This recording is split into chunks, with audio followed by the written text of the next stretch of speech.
just leave it out. Oh, we'll get into that. We'll go through all the rules and the Okay, I'm parameters of it. excited. We are almost live here. We're almost live. We might even be live already. All right. Done redirecting to YouTube. There we go.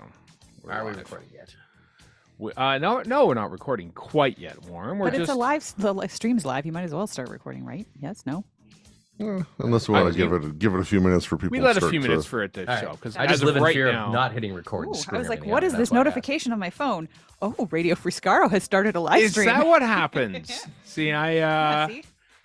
Nice. See, usually I'm on the Radio Free Skaro live stream, so I don't usually get those notifications. But apparently, I'm the only person watching right now, anyway. So, No, I mean, got emails, I but- could hit play on my phone and turn the volume down just to bump your numbers.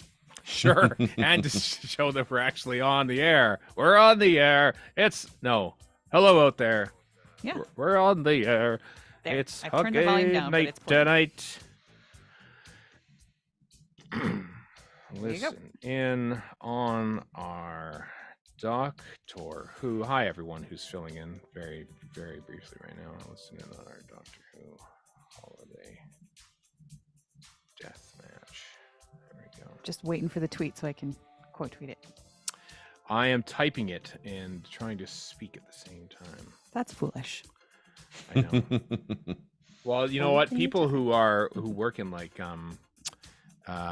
in news and stuff, where like there's producers yammering in their ear and stuff while they have to talk. True. Like I can't imagine. having That's to do different, that. though. Talking while listening is at least for me, way more easy than talking and typing. Yeah, it is difficult, isn't it? Talking and typing. Yeah. I used to have a job where literally I was just like, it was repeating what the person was saying Right.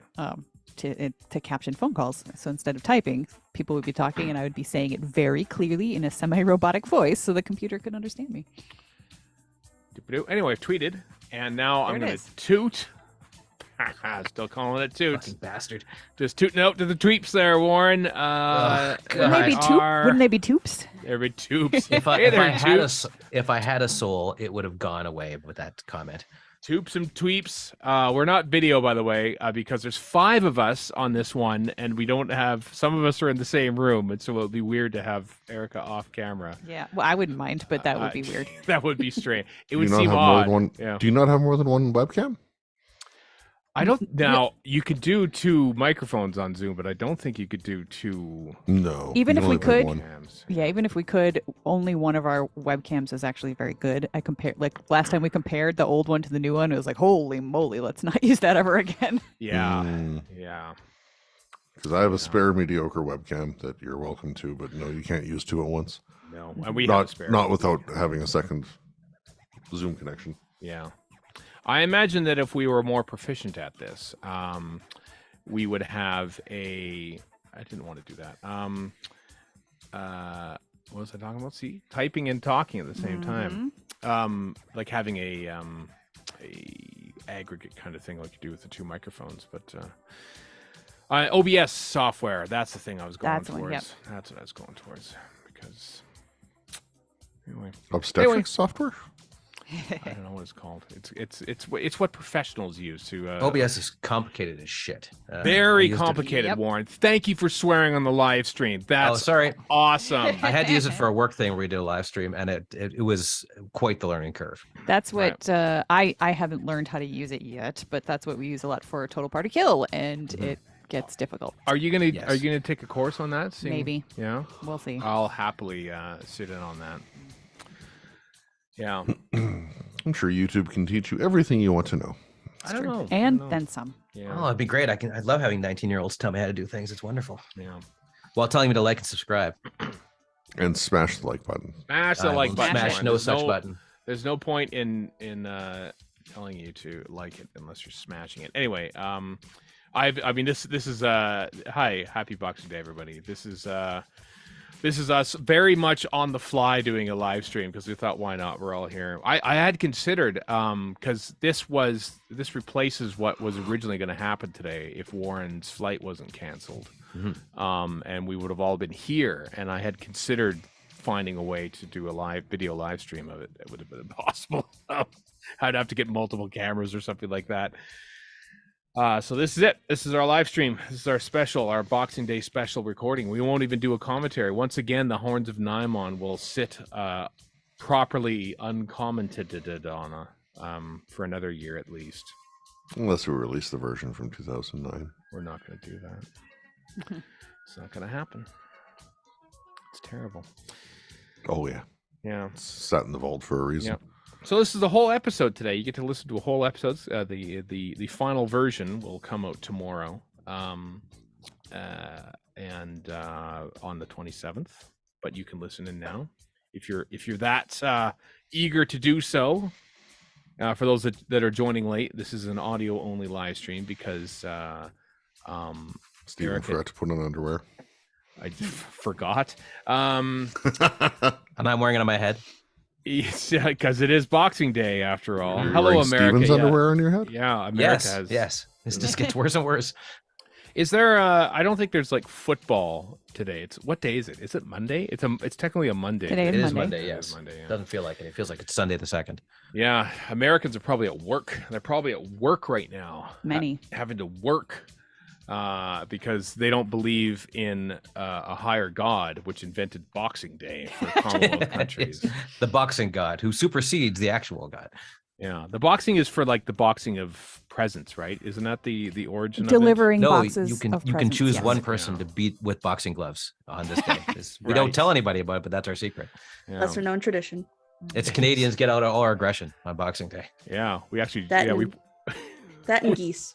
that and Yeah. geese. I saw some geese as I was walking before this. They're vicious. I hate them. Oh yeah, They're they're vicious. they're mean. Canadian I saw Canada somebody geese. who said they did a Venn diagram with the trucker convoy and geese, and it said honking, constantly pooping, and it comes in the middle of truckers. Love it. Yeah. All right.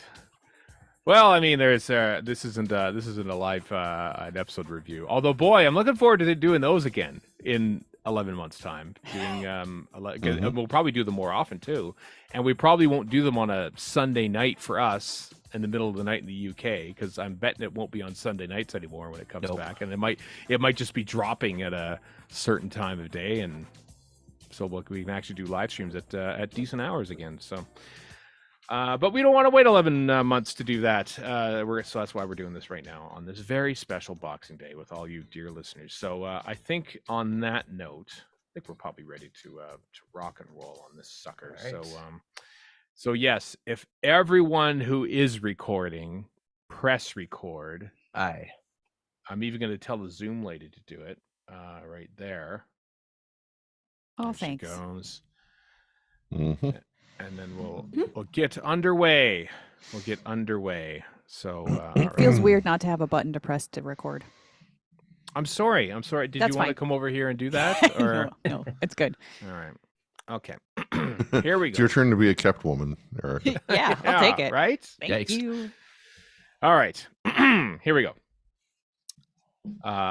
Who goes? Kat will go fourth, and you will go fifth. I would go last. Yeah, Yeah. that makes perfect sense. Yeah. Okay. So we'll do it that way. Okay. Here we go. 3, 2, 1. Hello, everyone. Welcome to Radio Free Skaro, episode number 884. I am Stephen in Edmonton. Warren in Vancouver. Chris in Edmonton. Cat in Edmonton. And Erica in Edmonton. Yeah, this is so, folks. We had teased and perhaps taunted the gods last week, saying that we'd be recording this episode a couple days later because we'd be doing it in person with Warren flying over, having twice been thwarted by COVID. Now it's from right. flying COVID. down for the holidays. Alas, the weather gods decided, wait a second, you forgot about us, didn't you? And canceled your flight, Warren, so you're stuck in Vancouver. Mine and many, many, many other people's. And the amount of screwing around to get to Edmonton was just not worth the hassle, frankly. So, Yeah. and then today it's a beautiful 10 degrees and there's no snow on the ground. So typical. Thanks, weather Yep. gods. Yep. So we're not doing this in person, alas, but we're still doing the holiday special death match. We'll be debating and bantering about which is the greatest Doctor Who holiday special at the end of this episode, after all the news and stuff like that, because we thought it might be a slower news week. But then Russell T Davies decided, no, This might be a Doctor Who without a Christmas special, but this isn't a Christmas without Doctor Who. So we were blessed. We were granted a teaser for the upcoming 3 specials starring David Tennant and Catherine Tate, was dropped on Christmas Day.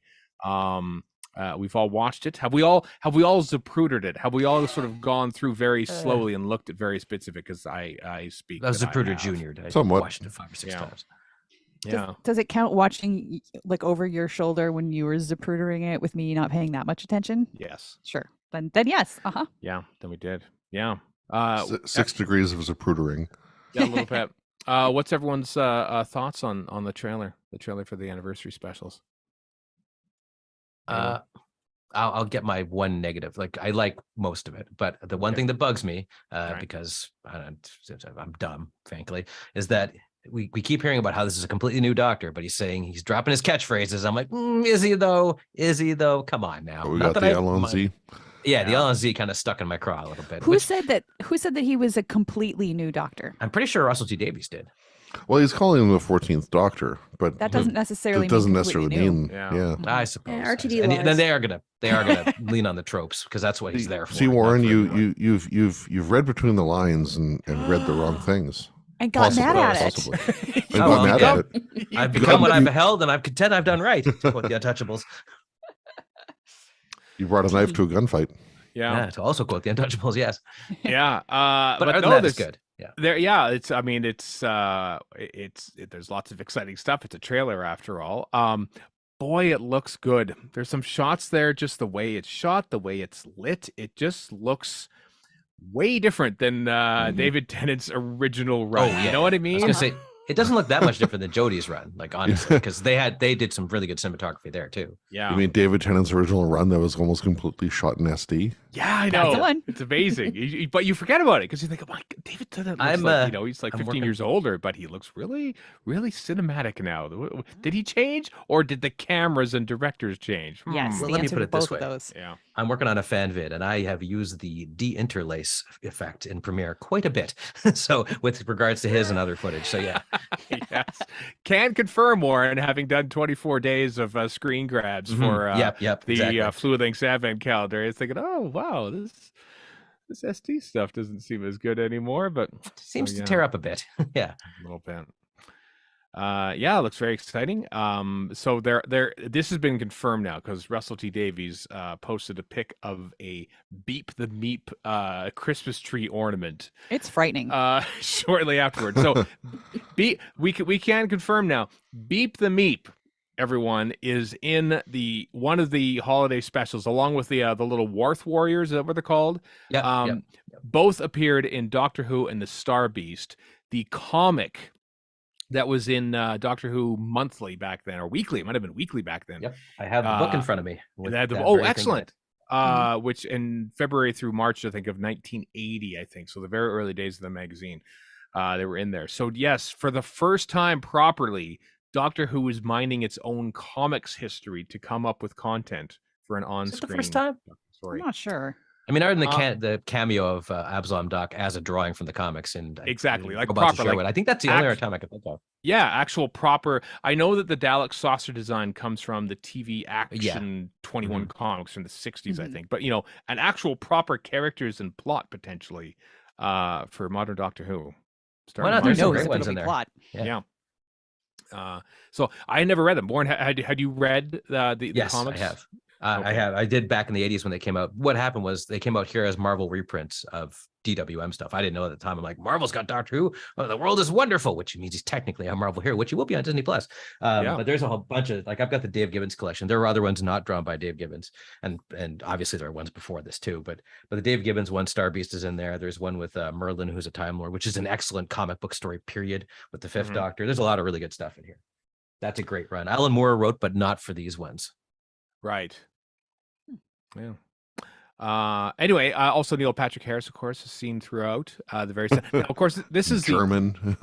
Well, No, here's the thing. Okay. I am perfectly happy to have the name redacted turned from one ethnic stereotype to a completely acceptable ethnic stereotype, that of a German person. I get the feeling that based on the 3 different clips of Neil Patrick Harris we see in this thing, that he's kind of like Toby Jones as the Dream Lord. He'll Yeah. appear as whatever throughout the Mhm. sort of thing. Maybe he is the Dream Lord. He's the toy maker. Are how sure are we about that?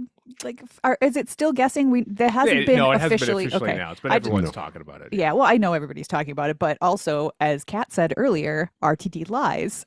So it's does, quite a possible that bit. this is like they're pointing us in one direction. I saw somebody on Mastodon yesterday say maybe it's the Master of Fiction Oh, could be.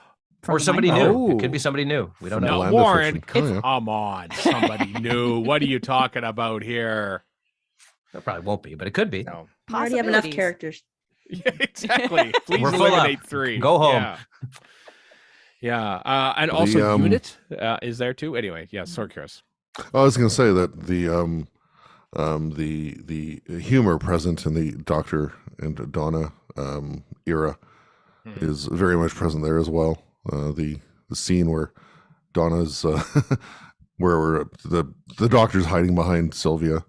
Yeah. I have a problem with that, Do you? which Oh, I okay. hope will be fixed. Just simply because I just rewatched Journey's End for Verity, and at the end of it, the Doctor comes into the kitchen to say goodbye to Donna as she's on the phone with Neris or somebody, and she's just like, "Yeah, okay, bye." Like she's seen him, she has talked to him, and that didn't trigger anything in her head. I'm just like, maybe the mind wipe is fading a little bit, so even seeing him at this point will be a problem, and maybe that will or will not be explained. But like, since I had just rewatched that, I was like, wait a minute, why can't she look at him? She's had Seen him. 15 years for memories to return, perhaps. I thought that was just played for humor's sake. Like Sylvia doesn't Yeah. know, and she's like, That's "Don't a look good at him! call. Don't look at him!" Yeah. Yep. And it was funny. However, I do think that just watching it, like most of the Donna stuff in this very, very, very short trailer was Catherine Tate's amazing. She's so good at every different aspect of Donna, but this was a lot of confused, worried, angsty Donna, which, like I said, she does it very well. I am really looking forward to either more trailers or just in 11 months seeing the entire thing and getting to see relaxed, funny, haha Donna. Like Right. I like that side of her personality quite a lot as well, and I am not complaining about the trailer not highlighting that side of things. I think it made sense for this teaser trailer to have the, going for the emotions, going for the big, oh my God, what's going to happen sort of feel. But I can't imagine that the entire episode would just be all that, and we would not No. get any relaxed Donna scenes. So I'm looking forward to some more relaxed Donna. We've also got 3 episodes to have this all happen Yeah. across. Yes. Yeah. I would Yeah. not be the least bit surprised that we see another trailer before this that gives all that relaxed stuff you're talking about with no explanation whatsoever. And we'll sit there feverishly tying our brain and knots trying to figure out how they go from A to B. Well, I mean, if you look at the trailer, when you go through it frame by frame, as I have done, clearly there are bits of it which feature the Doctor and Donna on an adventure together. So I think we can surmise that there is probably one. Here's me speculating. I think the first episode, based on the locations, will feature Beep the Meep and the Worth Warriors. Okay. And that's when the Doctor meets Donna again, because there's a battle with the guys in the street, basically where Donna lives. So there's that, and then there's another episode with the Neil Patrick Harris character as another episode, because they're in a sort of different kind of part of the place, or maybe that all ties into 3. Maybe it's actually a 3-part kind of thing, which sort of works in together. But I feel like there's definite, like, Doctor meets Donna. Doctor solves problem with Donna, and then Doctor and Donna go and have a couple of adventures together. By the looks of it, there's even a scene where they're hugging. There's a scene where they're running towards a house together. There's a scene, where the Doctor's sort of sliding under a door, and there's Donna in the background there. So clearly, at some point, they meet, and she's fine. She realizes that, I guess I can remember Doctor Who. Or maybe she doesn't remember him and is just having adventures with a guy she just met. Again. Yeah. Or You she seem starts- unreliable. Let's go do this thing. Yeah. She just starts building new memories. She doesn't remember the Mhm. old ones, so she doesn't get hurt, but she starts building new memories and starts the cycle all over again. Could do. With, After all, that's how it all started. What? Same cause and reason. With Zaprudering it, you almost have to in order to see other guest actress Ruth Madeley as well. Yeah, she's she's in she's there. in there for like 7 frames, at Yep. the 48 or so second mark. Yeah, she was also included in the press release as well. The person who played Donna's husband at the very tail end of the End of Time, a scene which I don't remember because, of course, I don't watch the End of Time that often, is back in it as well. Obviously, Jacqueline King is there as Donna's mom. She's there still. So, like, there were announcements and stuff. You could see Unit in the trailer. There's Unit, which is pretty cool. So Unit's back in some form or fashion. Rachel Talalay directed some of those clips, which is pretty cool Yay. as Mhm. well. Vancouver Perhaps Zone, hooray. the Vancouver Zone, Rachel Talalay. Vancouver's own American, Rachel Talalay. Yep. And Brit. That's Yeah, how she's and directed Brit. directors. Yeah. And Canadian. Yeah, she's a lady of the universe. Anyway, it's exciting. It's exciting to have a Doctor Who trailer for something that isn't airing in 11 months, and it's a sign You of mean 11 days? 11. Yeah, yeah. I know. Usually, like, you wait for a trailer for something that you were probably going to watch. There were no titles of episodes dropped. I don't care. That's fine. We get a nice teaser and a taster of what's to come. I'm mildly surprised. I don't think Disney Plus retweeted it. They have sort of been doing the retweets and stuff of Doctor Who content. They didn't? I don't think they did. They might. Sometimes it takes them a while longer to do that. Yeah, please feel free to double check, because as of last night, I I might had be all checked. home for and- the holidays. Who knows? Their Maybe. social media teams. Yeah, yeah. Disney usually takes things off during the holidays. It's a pretty slow time for them and I'm whatnot. just saying that's a good reason to say nothing's happening as the holidays are happening. Could be. Probably not though. But Oh, yeah, I guess you're right. For some reason, I thought I had seen it retweeted from Mhm. Disney Plus, but I guess not. yeah. So clearly, Disney Plus is already losing Doctor Blah, Who, blah, blah. thanks to Bob Chapek Exactly. coming The back. Show is ruined. Show is No, Yeah. it was ruined. Bob Iger that came back. That's right, Bob. I got the Bobs mixed up. Bob Iger Too many came back. Bobs. Yeah, there are too many Bobs. So, yes, Ruth Madeley, of course, was in Years and Years, right, Chris? That's what She was in Years and Years, yes. previously. Yeah, and someone who Russell T Davies was heavily implying would be in Doctor Who during that Zoom seminar I watched a few weeks ago now. So I knew that she was going to be in it. So. And there's Yasmin Finney, who of course was seen as Rose. That's what the character's named. She wasn't called that in the trailer or anything like that. So yeah. Is that the first time we've seen her? Yes, I think it is, officially in yeah. a trailer. Yes, yeah, we didn't Yes. see. Yeah. her I mean, in the original. she was announced and all that kind Right. of stuff Yeah, way back in the spring. Mm-hmm. Yeah. So there. I suspect we'll get at least one more. At least Yeah, I would one think more so. trailer.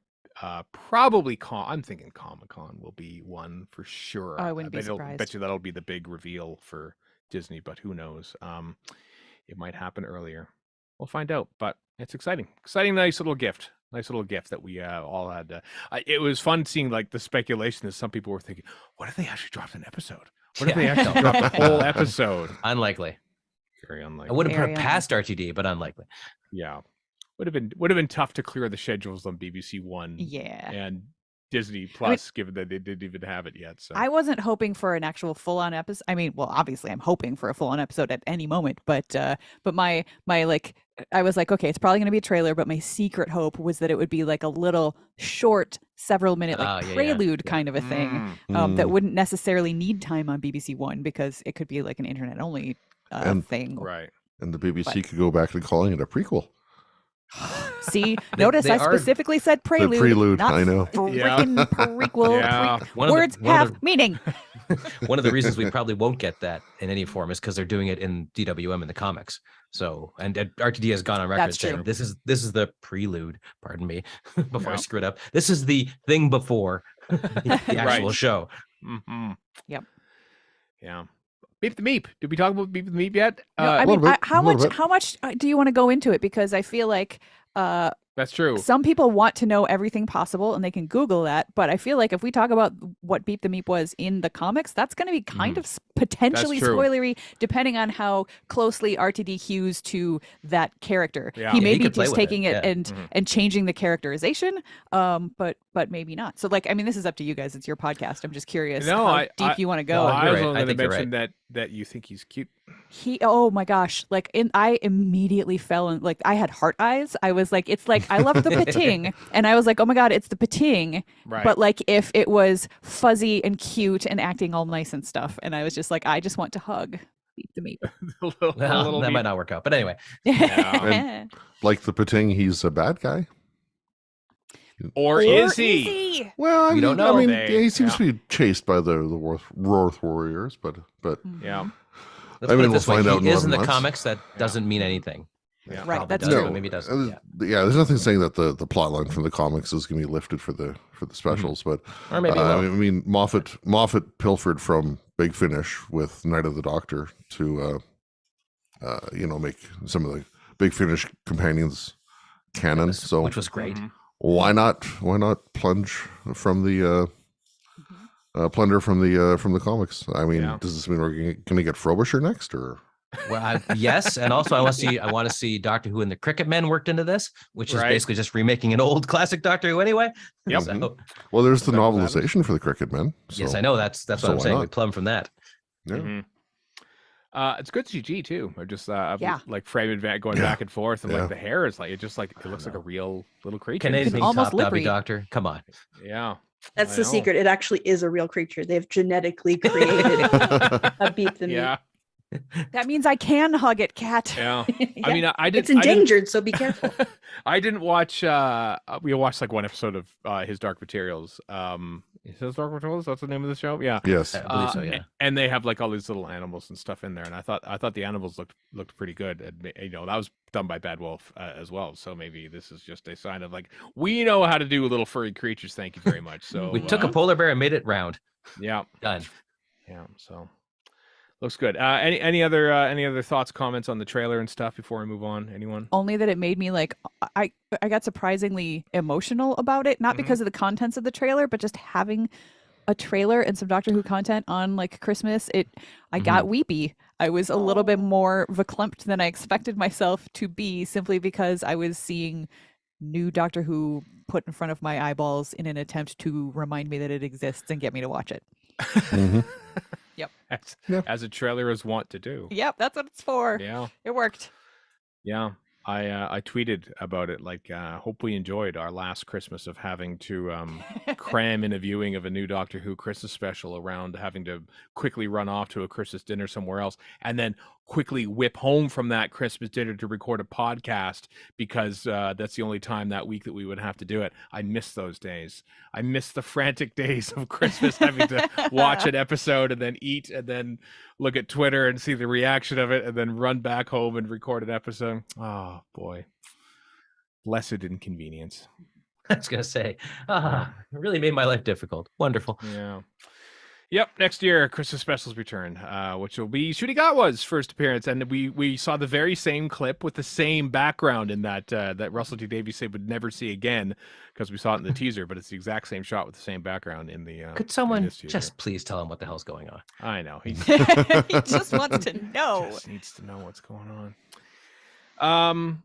Gallifrey, what? Remember Gallifrey 1? I'm looking forward to Gallifrey 1. Warren, you bought your ticket, your plane Yes. ticket. You Well, finally bought your let me- ticket to Gallifrey 1. Let me give a little preamble of my plane struggle. So WestJet, All right. one of our two airlines, canceled pretty much everybody. I had actually done a family meeting previous, like almost an hour before, where we decided, yeah, even if we can get tickets, this is ridiculous. We're going to stay on some tarmac somewhere. Who knows if it's even Edmonton? Like, it's going to be bad. We're just not going to do it. And then they canceled me.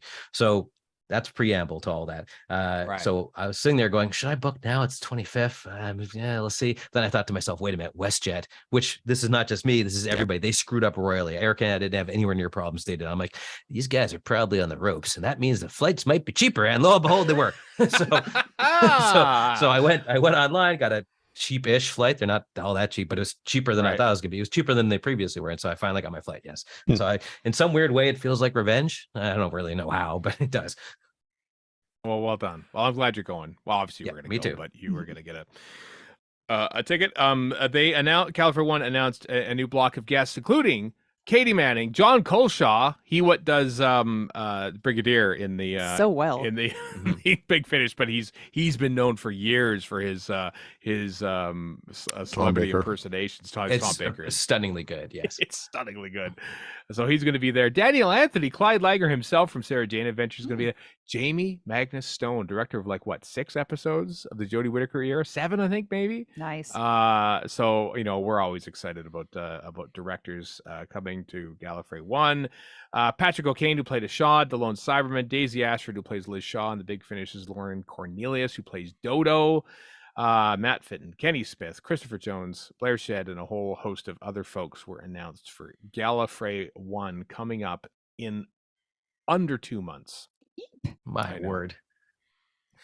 Yep, it's rushing up on us, but it's going to be very exciting. Of course, Jodie Whittaker being the headlining guest, which is going to cool. I just want to reiterate that starting January 1st through January 31st, I'm doing 31 Days of Jodie. I'm watching an episode of Jodie Whittaker a day, in addition to my existing Doctor Who. But modern TV is terrible. Marathon. I know, right? That's what makes it possible. He doesn't want to watch any modern television, that's fair so enough. I do. I haven't properly sat down to watch Jodie Whittaker episodes since they initially went out. So in preparation for that, and in preparation for the Memory Cheat Series 4, I'm gonna watch all the episodes again. So join me if you will. I'm not gonna tweet about them. So if you want to do it, go ahead.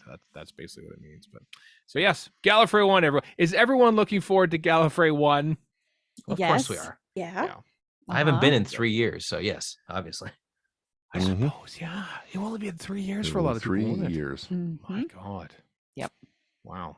I might order some more fancy masks. Right. The fancy Good call. cloth ones Yep. that also have the wire cutter tested filters on the inside that do as well as KN95s. Yeah. Point me in that direction, please. Yeah. What is the name of those? Enro? ENRO? Enro. That sounds Is that familiar. those? Yeah. I I got a bunch of them delivered to my parents' house when I went to the States because shipping to Canada is expensive. A little bit. Yes, it is. But yeah, they do different sizes. And, having a mask that is sealed well and tight fitting is just as important as having a mask that actually filters things out, because if it's not sealed right, it's not actually going to filter any of that stuff out. So a thing that does multiple sizes is helpful. So yeah. It's And nice there's to know cool what colors. size you need. Yeah. Yeah. There's a chart to measure your face, which is helpful. So, Stephen, when you go on your 31 Days of Jodie on January 2nd and January 3rd, you get to watch episodes directed by Mark Tonderai. I do, and what a there's a segue. segue, everybody. Mark Nice. Tonderai, according to Millie Gibson, who I'm still going to call Millicent because I think it's funny. Millicent Gibson's CV on her agency website lists the director, one director apparently. It completely ignores Dylan Holmes Hinchcliffe. I can't remember the name of the guy. Is Mark Tonderai returning to do Doctor Who? Probably for the second block by the looks of it, of Doctor Who, which is very exciting. He is such a good director. Yeah. And as you pointed out, Chris, in our little text chat, that now enters Mark Tonderai into the eligibility for the miniscope Yeah. on Radio Free Skaro. Also, I saw a picture of him, and that man does mohawks well. That's a good mohawk. Yeah, on his Oh, yeah. website. On his website, he has, and he's wearing a Led Zeppelin T-shirt. And I know that he shoots a lot. He actually is his own camera operator for a lot of stuff too. He actually shoots his own stuff, which is really, It's fascinating. I like Mhm. sort of groundbreaking kind of, Peter Hyams did that a lot too, actually. Who did? Sorry. Peter Hyams, director of 2010 and many, many other things. Oh, did he? I didn't know He was one of the guys who shot his own stuff. Kubrick did a little bit too, didn't he? Kubrick. I think. Well, even if he recall, didn't, he might as well have. So Yeah. Like Robert Rodriguez, writing, directing, editing, producing, everything. yeah, well, sometimes like Robert Rodriguez, that's not such a great idea. Ah! Hey, the same movie for 20 years. That sounds great. Yeah. Anyway, Mark Tonderai, very exciting to get him back at the Doctor Who fold. So my word, Doctor Who is going to continue to look good, shall I say? It looked pretty great in the Jodie Whittaker era, so glad to have him back doing Doctor Who.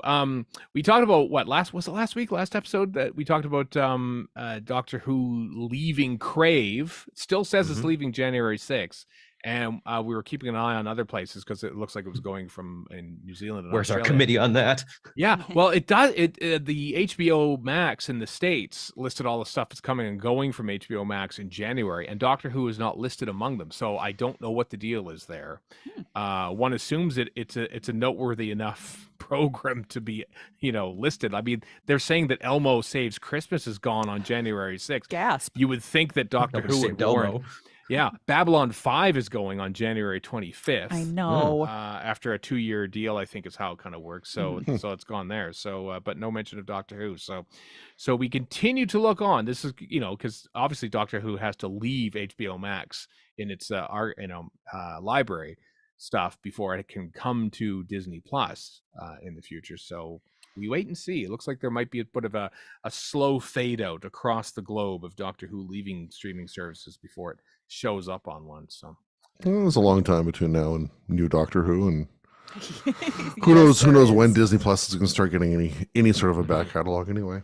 yeah, But I see this article you put in the show notes at radiofreeskaro.com Thank you. has a mention of The Last of Us, which was partly filmed here in Edmonton.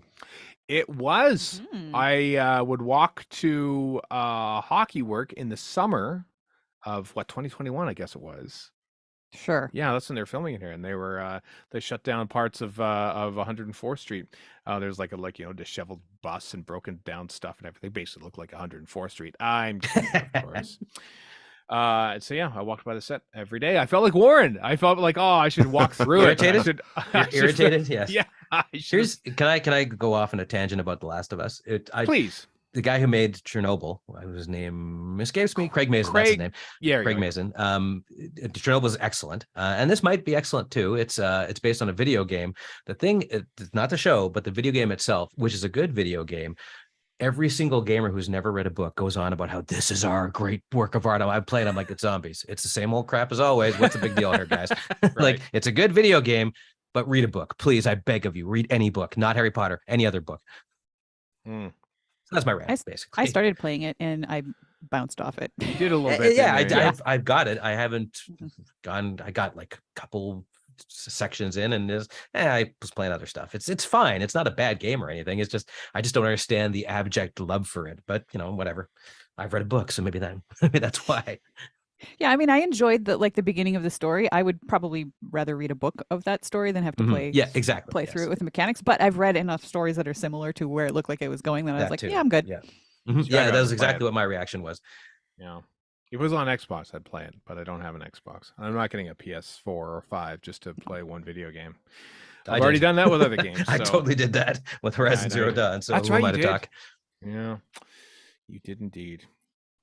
Anyway, so we wait and see where Doctor Who when it will leave HBO Max, along with other things that HBO produces itself, but would spend less money to not have it anymore than to air it for tax reasons. It's quite something. So.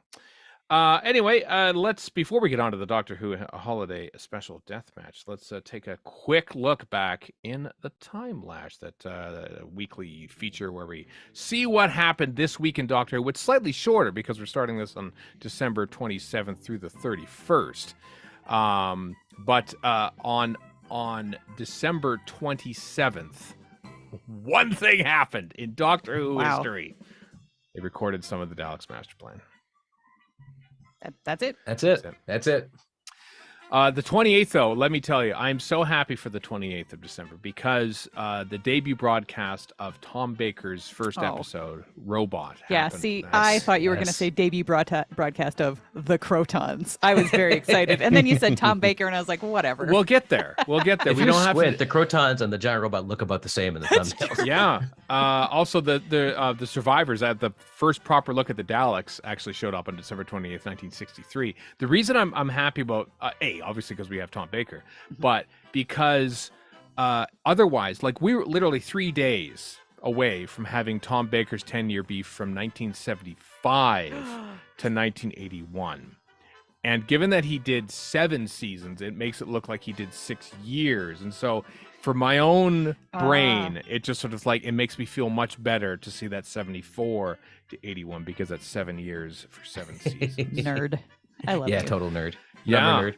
It's just like I- because Peter Davison was going to be, I think, initially in the autumn of '81 when he signed on, but eventually they bumped Castrovalva to early '82. But so many times I see Peter Davison's tenure lasting from 1981 to '84, which is wrong. Hmm. Yeah, I Warren, have you were two gonna things say. in here. Yes. Okay. One, this is completely just a sop to Liz Miles. In 1971, Robert Sloman is commissioned to write The Time Monster as a replacement for the Daleks in London, which Yep. I just every time I see The Time Monster, I just laugh because Liz loves it so much. Oh, Liz. And I do not. And then 1983, Philip Martin proposes Doom Wraiths, Space Sargasso, and Valley of Shadows. Those are cool names. Space Sargasso in particular is a pretty cool name. That is really cool. Now, I like that he proposes three things. Was he just like, so Eric, Like Kid Peddler, that Sayward, lazy bastard. like, is he just like sitting across the table? Doom Race. Nah. Space Sargasso. Nah. Okay. Valley of Shadows. No, I think we're done here. Just write Vengeance on Varos and get it to us by tomorrow. Can you? Thanks. Oh, very fine. much. All right. Yeah, that's pretty much it. Moving on to December 29th. Oh, happy birthday to we lost him in the last year. Bernard Cribbins was born on Oh. December 29th, 1928. Wow. And he lived a long and unfruitful life. And we didn't see him in the trailer. I know he was on set during the shooting of the 10 specials. I don't know how much he participated or was I think allowed you saved or that. able You to, but You saved that think for the last trailer. you save a Wilf moment. Yeah, you do. Jackie Lane is contracted for 13 episodes, beginning with The Massacre of St. Bartholomew's Eve Part 4 on December 29th, 1965. So what'd that take her to? I mean, actually, the Ark, also all the way through the Gunfighters, essentially. And so she gets another one of 6 episodes, and then she's done. They went through companions like tissue paper in those days. They really did. 1982. After I think we had this earlier a few weeks ago where Tom Baker says, yeah, you know what, sure, I'll show up in the 5 Doctors. But then December 29th, Happy New Year, Terrence Dix. No, I'm not going to be in the 5 Doctors after all. As a new Doctor Who fan, this was the greatest injustice I had ever seen at the Same. time. Yeah, I never saw it for years afterwards, but I knew that he wasn't in it. But he. I still love it. Oh, I do too. It was Kat's first Doctor Who story, the 5 Doctors. Wow, that's Yeah, it was. that's the deep end. That's the definition Kat- of deep end, Kat. Kat, how did Tom Baker not being in it end up affecting your feelings about Doctor Who in general and the 4th Doctor? Did it make a difference that he wasn't there to start with, or not? It did, because I waited to watch a lot of 4th Doctor stuff because I was like, I don't need to go backwards from Peter Davison. I'm happy where I am. I'll just go forward, with all my beliefs. And then Nicely done. and then started at the 1st and worked my way from the 1st to the 4th. Wow. So I didn't understand at first. I didn't understand the whole fervor about Tom Baker being like the best Doctor, because I was like, but Peter Davison's right there. How are you doing this? That's a pretty good argument, frankly. Well, but still, yeah, I hope that years of perceived fan wisdom have changed your mind on that. And that you are now. We both know it's done the opposite. I know. Kat the Contrarian, happy to have you aboard. December 30th is a slightly busier day in history. Head of drama Sydney Notes 1963 demands an explanation from producer Verity Lambert for the bug-eyed monsters that appeared in the Daleks episode 2. How dare you throw these robots in and ruin my show? And then he finds out that there was like 10 million people watching, and the rest is history. Thanks, Daleks. Yeah. Thanks, Sydney Newman, for, saying, you got a better handle on this than I do. Go forth. But thanks, Verity Lambert, for also recognizing that she had a better handle on it and just going forth and doing it without asking permission first. She asked for forgiveness. for forgiveness later and got it. Yes, she did. Yeah. Happy birthday, Saul Metzstein, a director of 6 different Doctor Who episodes, yet to appear in the miniscope. I know he's in there. I know he's one of the few remaining directors in there. And someone who I talked to back in 2012, I think it was. 2 weeks younger than me. That's annoying. Oh, he is too. How about that? Happy belated birthday, War. We already said your Thank birthday. you. Warren, You already said it. Yeah, it's already fine. I didn't. Happy birthday, Warren. Thank you. Yeah, Yeah. I didn't I either. wasn't Happy here. birthday. Thank you. A notable thing on December 30th, 1967, the debut broadcast of The Enemy of the World, Episode 2. the last episode of Doctor Who broadcast, the old 425 line system. Wow. January 1st, BBC One went to 625. So Most important time lash we've ever done.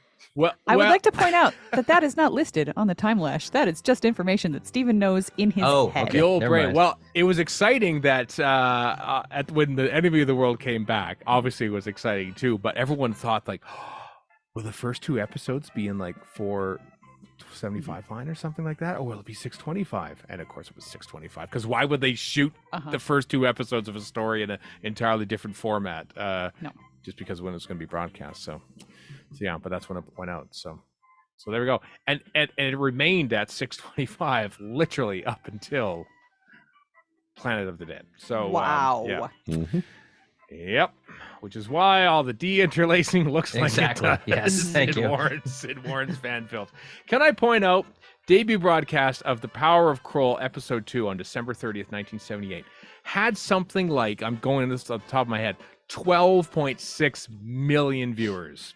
Wow. Almost double what it got for the first episode. What was happening? There must have been a snowstorm over the holidays in the UK in 1978, or everyone just thought, you know what? A massive giant squid showed up at the end of the last episode, and we need to see what's going on. Mm-hmm.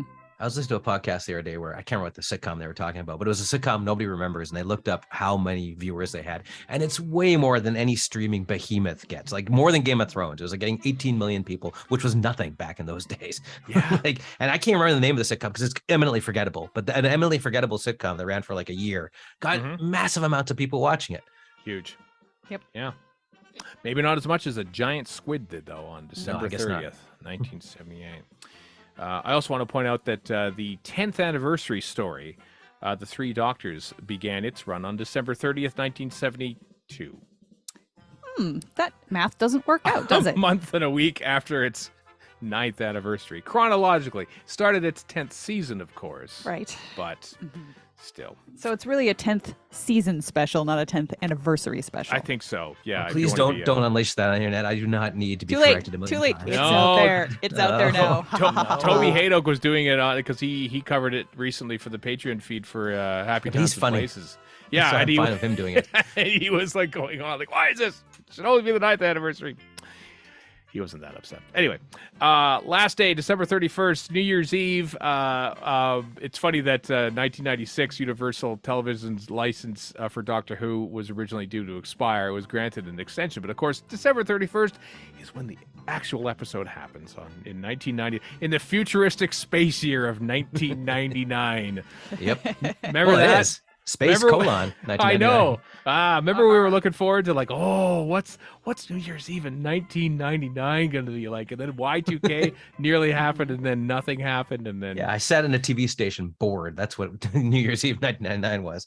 Yeah, nothing happened because a whole bunch of people, me included, did a crap ton of work to make sure everything continued to work after Y2K. Were you so, doing that? I didn't know it. Wow. Yeah.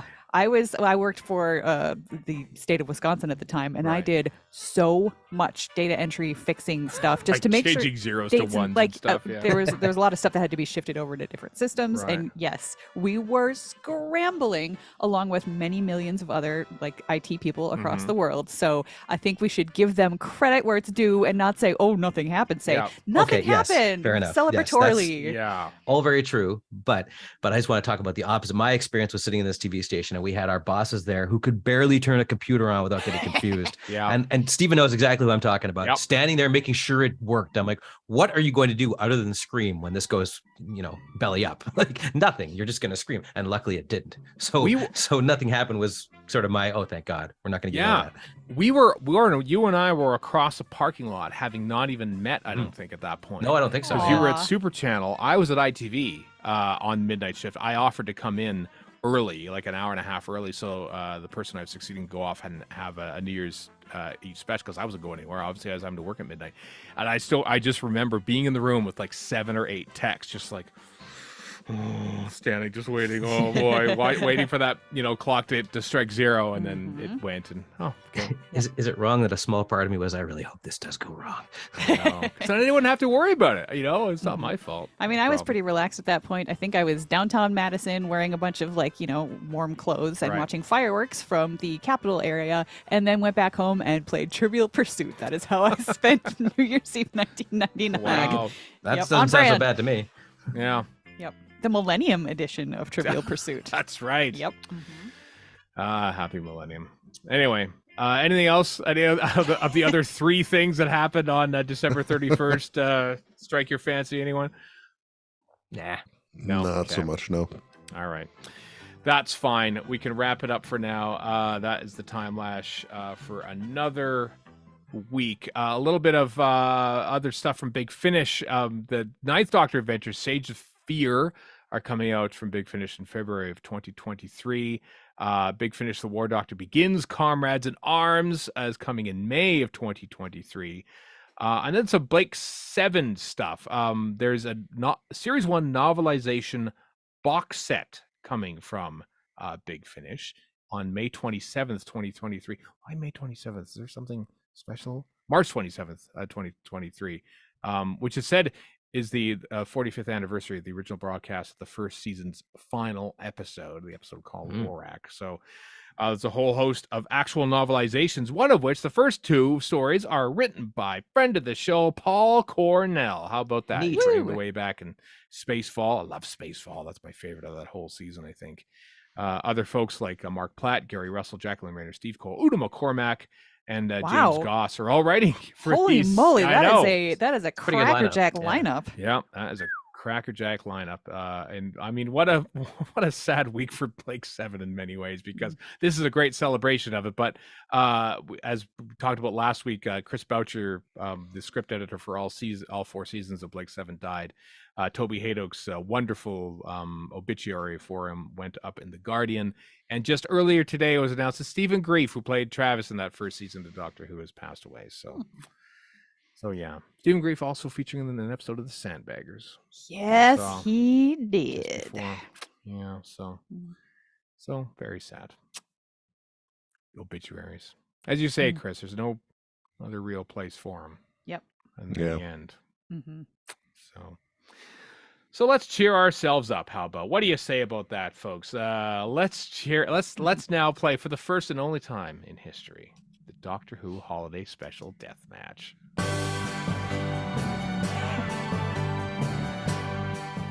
We're not playing the whole song. Welcome, if you will, to the Doctor Who Holiday Special Deathmatch, where we will once and for all determine the greatest Doctor Who holiday special to date. Here's how this will work. We have compiled 16 Doctor Who holiday specials into a bracket just for Warren.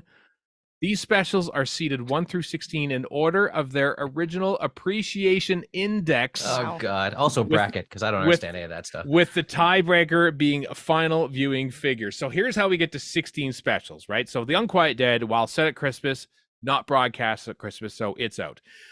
We're counting The End of Time, parts 1 and 2, as one story. Are we including part 2, even though it's not Christmas? Okay. Parts 1 and part 2, because it is a holiday special. Gotcha. Spyfall part 1, while it was broadcast on January 1st, 2020, was the first episode of Series 12. So we're not counting that one. Okay. That one's out. Fair. But all the other Jodie Whittaker New Year's Day specials are included. So that's how we got to 16. All right. We'll reseed each round based on their initial placement. It's not a proper bracket per se. Each contestant will be given a chance to speak up in support of each special, and then once the debating has concluded in each round, we'll take a vote, and the winning special will move on, while the losing special will be eliminated. Does all make sense? That sounds good. Yeah, I mean, I'm very interested to see if we end up with the same story that we ended up with when we did this on Verity. And I don't know what it was, because I didn't put it in the show notes, so I have no idea. Also, it was in 2020, so who knows how? I don't know if what stories Deb included at that time. So, well, we'll find out. All right, is everyone ready? Just to begin this. Ready as I'll be. Sure. Okay, here is the first matchup. The first seed, the one that finished with the highest appreciation index, an average of 89, with an average viewing figures of 12.16 million. The End of Time is top seed in this Oh my whole thing, God. facing off against the lowest seed, the most recent holiday special, Eve of the Daleks, which had a AI of 77 and viewing figures of 4.40 million. Who is going to speak up in defense of the End of Time, the You know top what? seed in this? I will say something nice about The End of Time. Okay. It has some pretty good bits in it that don't amount to a whole much, but the bits that are good are very good. There's just not enough of them, and they don't cohere into anything. Mhm. And it's a car crash. But the part with Wilf on the spaceship is great. The parts at the end, a couple of them where he does this big grand farewell tour. The part with Donna at the end is very touching. Like those little bits. The part with Clyde, not Clyde. What's his name? The kid from Sarah Jane Adventures running out in the street. He stops him, and then Luke. Sarah Jane knows what the deal is. Like that's a great little scene. Like there's bits of it that are great, and then the rest of it is terrible. So there's that. Right. Anyone else want to speak up in behalf? Have anything nice to say about the End of Time? This is your time. This is your I'd be chance. shocked Everyone. if you did. Chris, Kat, nothing. No. I'm trying to think if there's anything positive to say. I'm sure I could come up with something nice to say, but I feel like it would be a waste of everybody's time. Right. Yeah, Yeah, just I wasted your could- time. Congratulations, me. I could certainly lie, but I feel that's not right. No. Well, all right then. We're, Well, we're what taking about- we're taking both parts as a whole, right? We are taking both parts as a whole. Yeah, it's one complete piece of crap. But I don't have a vote in these, so that's fine. I could say that. Without Oh, you're not voting? No, Okay. because then we have. Or maybe I could. I'll be the tiebreaker. You can be a tiebreaker. I'll be the if you need it, tiebreaker. yeah. Yeah. I'll Well, be the tiebreaker. this one, I'm guessing there's not going to be Yeah. a tie. Maybe not. Well, I don't know. It's facing off against Eve of the Daleks. But Chris, did you have something to offer for End of Time. for the End of Time there? If not, that's fine. When I watched the Tenant Blu-ray set, Okay. I skipped the End of Time. Right. Whereas Eve of the Daleks was delightful. Yes, it was. So you could say that skipping the End of Time saved you time for watching the Oh. Blu-ray and allowed you to watch more Blu-rays. There you go. That's true. Yep. So there is that going for it. Mhm. Eve of the Daleks, written in a week by Chris Chibnall. When I can't remember what the deal was, but I know he wrote it very quickly, starring Aisling B. Yeah. She Who was was great, yeah. Who was great in it, and featuring Daleks and time loops and stuff. Mhm. And I love a time loop yeah. story. And this Yeah, was the a time loop nice, was very fun. different take on it, which I appreciate. Mm-hmm. Yep. Time loops aren't done enough in Doctor Who, and it's nice to see when they do get included. I like that the Daleks evolved with different weaponry, Mhm. Mhm. so we have some differences there. It's not just the same old bog standard Daleks. Mm-hmm. Iterative stories like that that's my catnip. I love it. The romantic stuff between Aisling B and what's his name, Nick. Right. Well, he's Yeah, a it bit was- weird. He's a little bit So is that. stalkery. He's kind a, of he's, thing, he's, isn't a he? creepy, he's a creepy dude. Yeah, a little bit. The whole setting of it inside like a the storage Mhm. place. Like, I mean, you got to set it someplace, I guess. But I don't know if that'd be my first choice. I kind of like Thought it that was fun. because it contained it. It did contain it. It's yeah. funny. That's what I like about it. It's really funny, actually. Mhm. It's also very clever in terms of when you need a tool or something to get out of a jam. If you're in a storage locker Mhm. place, like there's a very good chance that you could find something useful or Yes. totally weird. Like Yeah. big Like cans how of many? Yeah. Yeah, that one. like Baked beans SpaghettiOs or whatever it was. Yeah. Mhm. And I mean, anything featuring Mrs. Doyle from Father Ted is good in my books.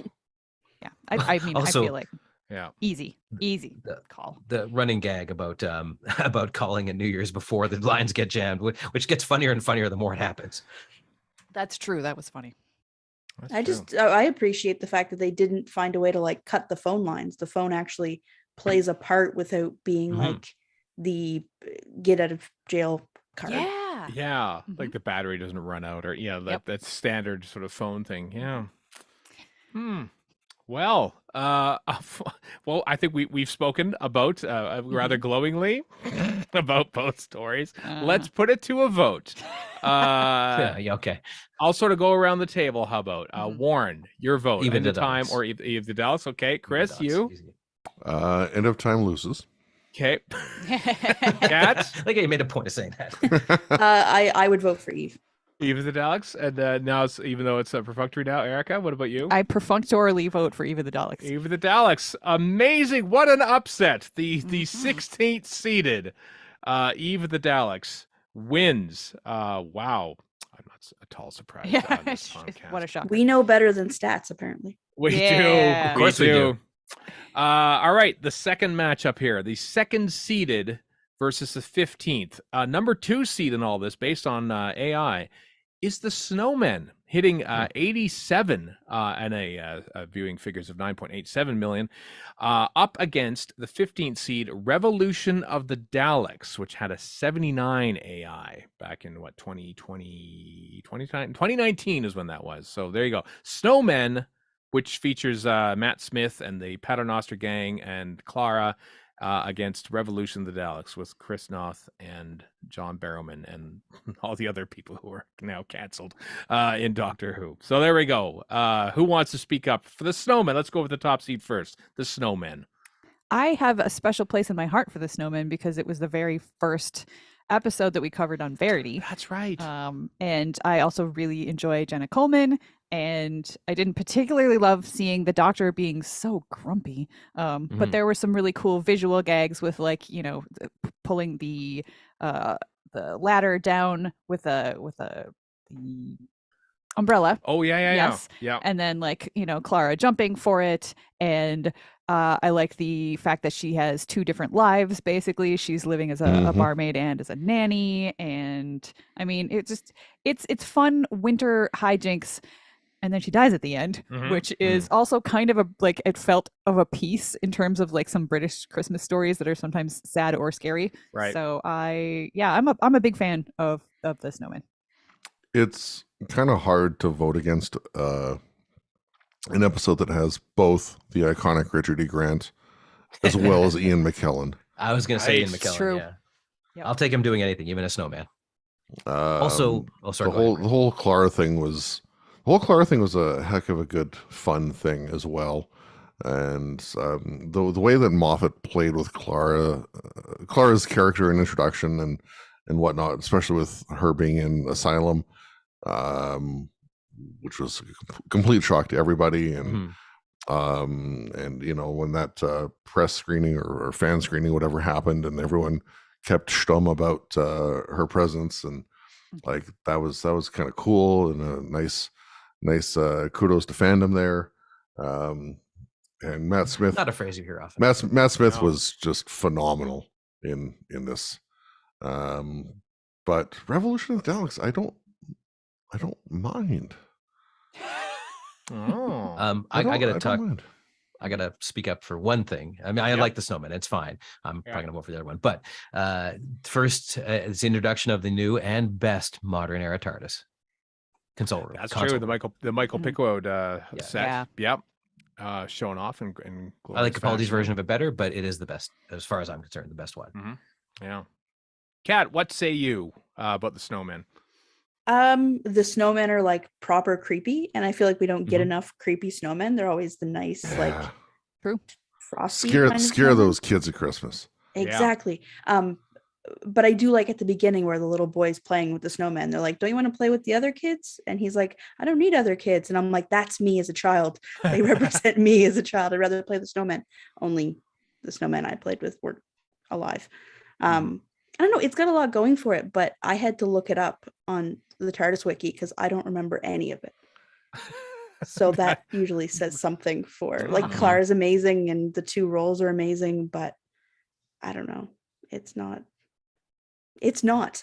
Right. Well, Chris, you mentioned Revolution of the Daleks. You said you were sort of leaning towards that one. Why is that? I don't know if I'm leaning toward it, but I don't mind it. Like it's got its own stuff. I mean, John Barrowman's return. Obviously, we saw him in Fugitive of the Fugitive of the Judoon as well. Judoon, rather, yeah. But I like the setting. I like all the myriad of aliens in the prison. We have a Pating in there. Yeah, we do. If as we may recall, it's I don't know. I mean, I've seen Revolution far more recently than I have the Snowman, so it's a little more fresh in the mind. But wow. I'm the opposite. Like, I guess I've seen it more recently, but I must have seen the Snowman enough times that I remember the Snowman fairly well. And I had to just like read the wiki right now to remind myself what the heck happened in Revolution of the Daleks. And now that I remember what it is, I liked it. I liked it quite a bit. I thought it was an interesting take on the Daleks, you know, the let's produce Daleks to be police robots. And, you know, here we are now near the end of 2022, and San Francisco tried to make it legal for their enforcement robots to use lethal force on people. In, like, did you not watch Doctor Who, San Francisco people, city council? I guess they didn't. So, I mean, they voted for it and then they said, no, they walked it back because people got upset, rightly so. And you know what? I bet a bunch of those people that got upset, they watched Revolution of the Daleks, so they knew. I'm sure that's what it was. Yeah. Yes, absolutely. But yeah, so it does a nice job of taking real life and things and mixing it together with Daleks and Doctor Who and yeah, it's always a good thing. This is the one with the scene with the Daleks in front of number 10, right? Yes, yeah, with the Prime Minister. I can't remember her name now, but she was Joe Patterson. Yeah, Harriet Jones. No. Yeah, no, she was. Harriet Walter played the character. Yeah, Harriet Walter playing Joe Patterson. Yeah, there we go. Yeah. Yep. So, I keep conflating the two. This and Resolution. So at first I thought this was Resolution we're talking about, but no, it's not. So I think I have to go for the Snowman because there's some good stuff in Revolution. It's a lot of fun, but Snowman has more meat to it, I guess. Right. If that makes any sense. But Resolution, when we get to that, I'll rave about that. Well, we'll see. Depends what it's up against, though. Yeah. Yeah, I suppose that's true. Yeah. Well, are we ready to vote then on this matchup between the Snowman and Revolution of the Daleks? Anybody else have any other case to make for either? Revolution of the Daleks has the prison break sequence. Right. It does. Oh, that was delightful. Yeah. And has the whole, you know, what are you being charged with? Oh, you know, evading the Judoon twice and 7,000 other offenses. Right.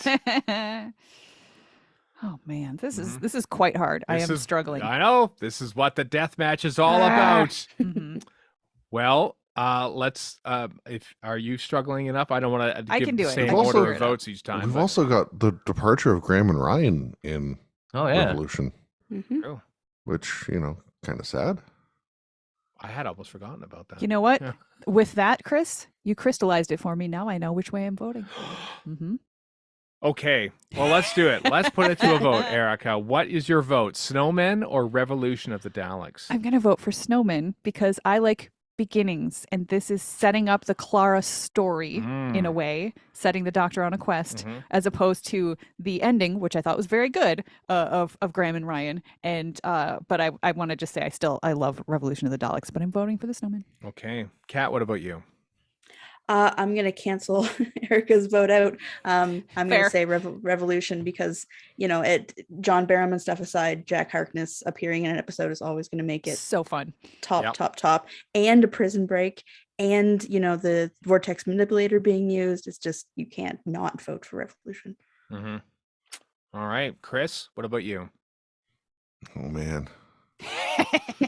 I was all ready to vote for the Snowman, quite frankly, and now I'm not sure. I think I still have to stick with the Snowman. Okay. Overall, yeah. So what it is. Tougher though, isn't it? Tougher matchup. It is. This one. Yeah, it is. Can't they all have an end of time in there to make it easy to vote? Oh, wow. But they're doing this by stats. Stats are the decider on this. At the end of the day, though, I mean, the Snowmen are just so frightening and freak those little kids out. I can't. I can't say no to that. All right, Warren, it's all on you. Is there going to be a tie or will the Snowmen win? No, I like Resolution more, and that's at first I thought we were talking about. But I like Revolution of the Daleks, but the Snowmen, like Erica said, has beginnings. It's also the beginning of Moffat's whole thing that goes in Name of the Doctor and Time of the Doctor and all that stuff. Like all that stuff has kind of started here, which I really like The that whole thread. 7B stuff.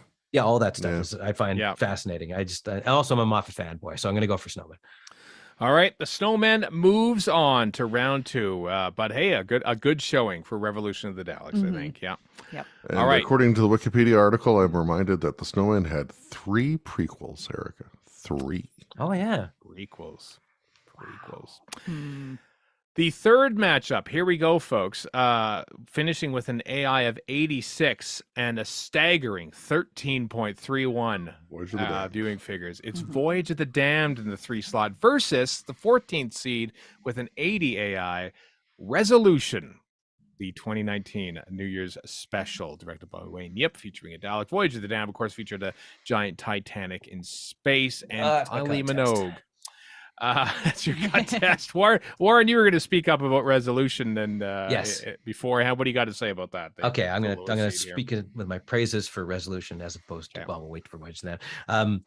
Resolution, when it gets going, it goes like a mother. Like it just goes and goes and goes. And also, I like the fact that Chris Chibnall's like, oh, Daleks, eh? And he completely subverts Daleks in a cool way that we didn't see coming. Like he takes this Junkie Dalek, which could have been really bad, and it wasn't. It was really cool.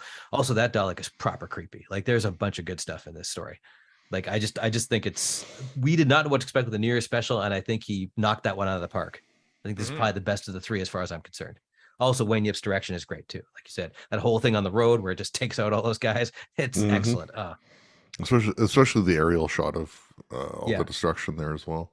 At the road at the end of nowhere or whatever.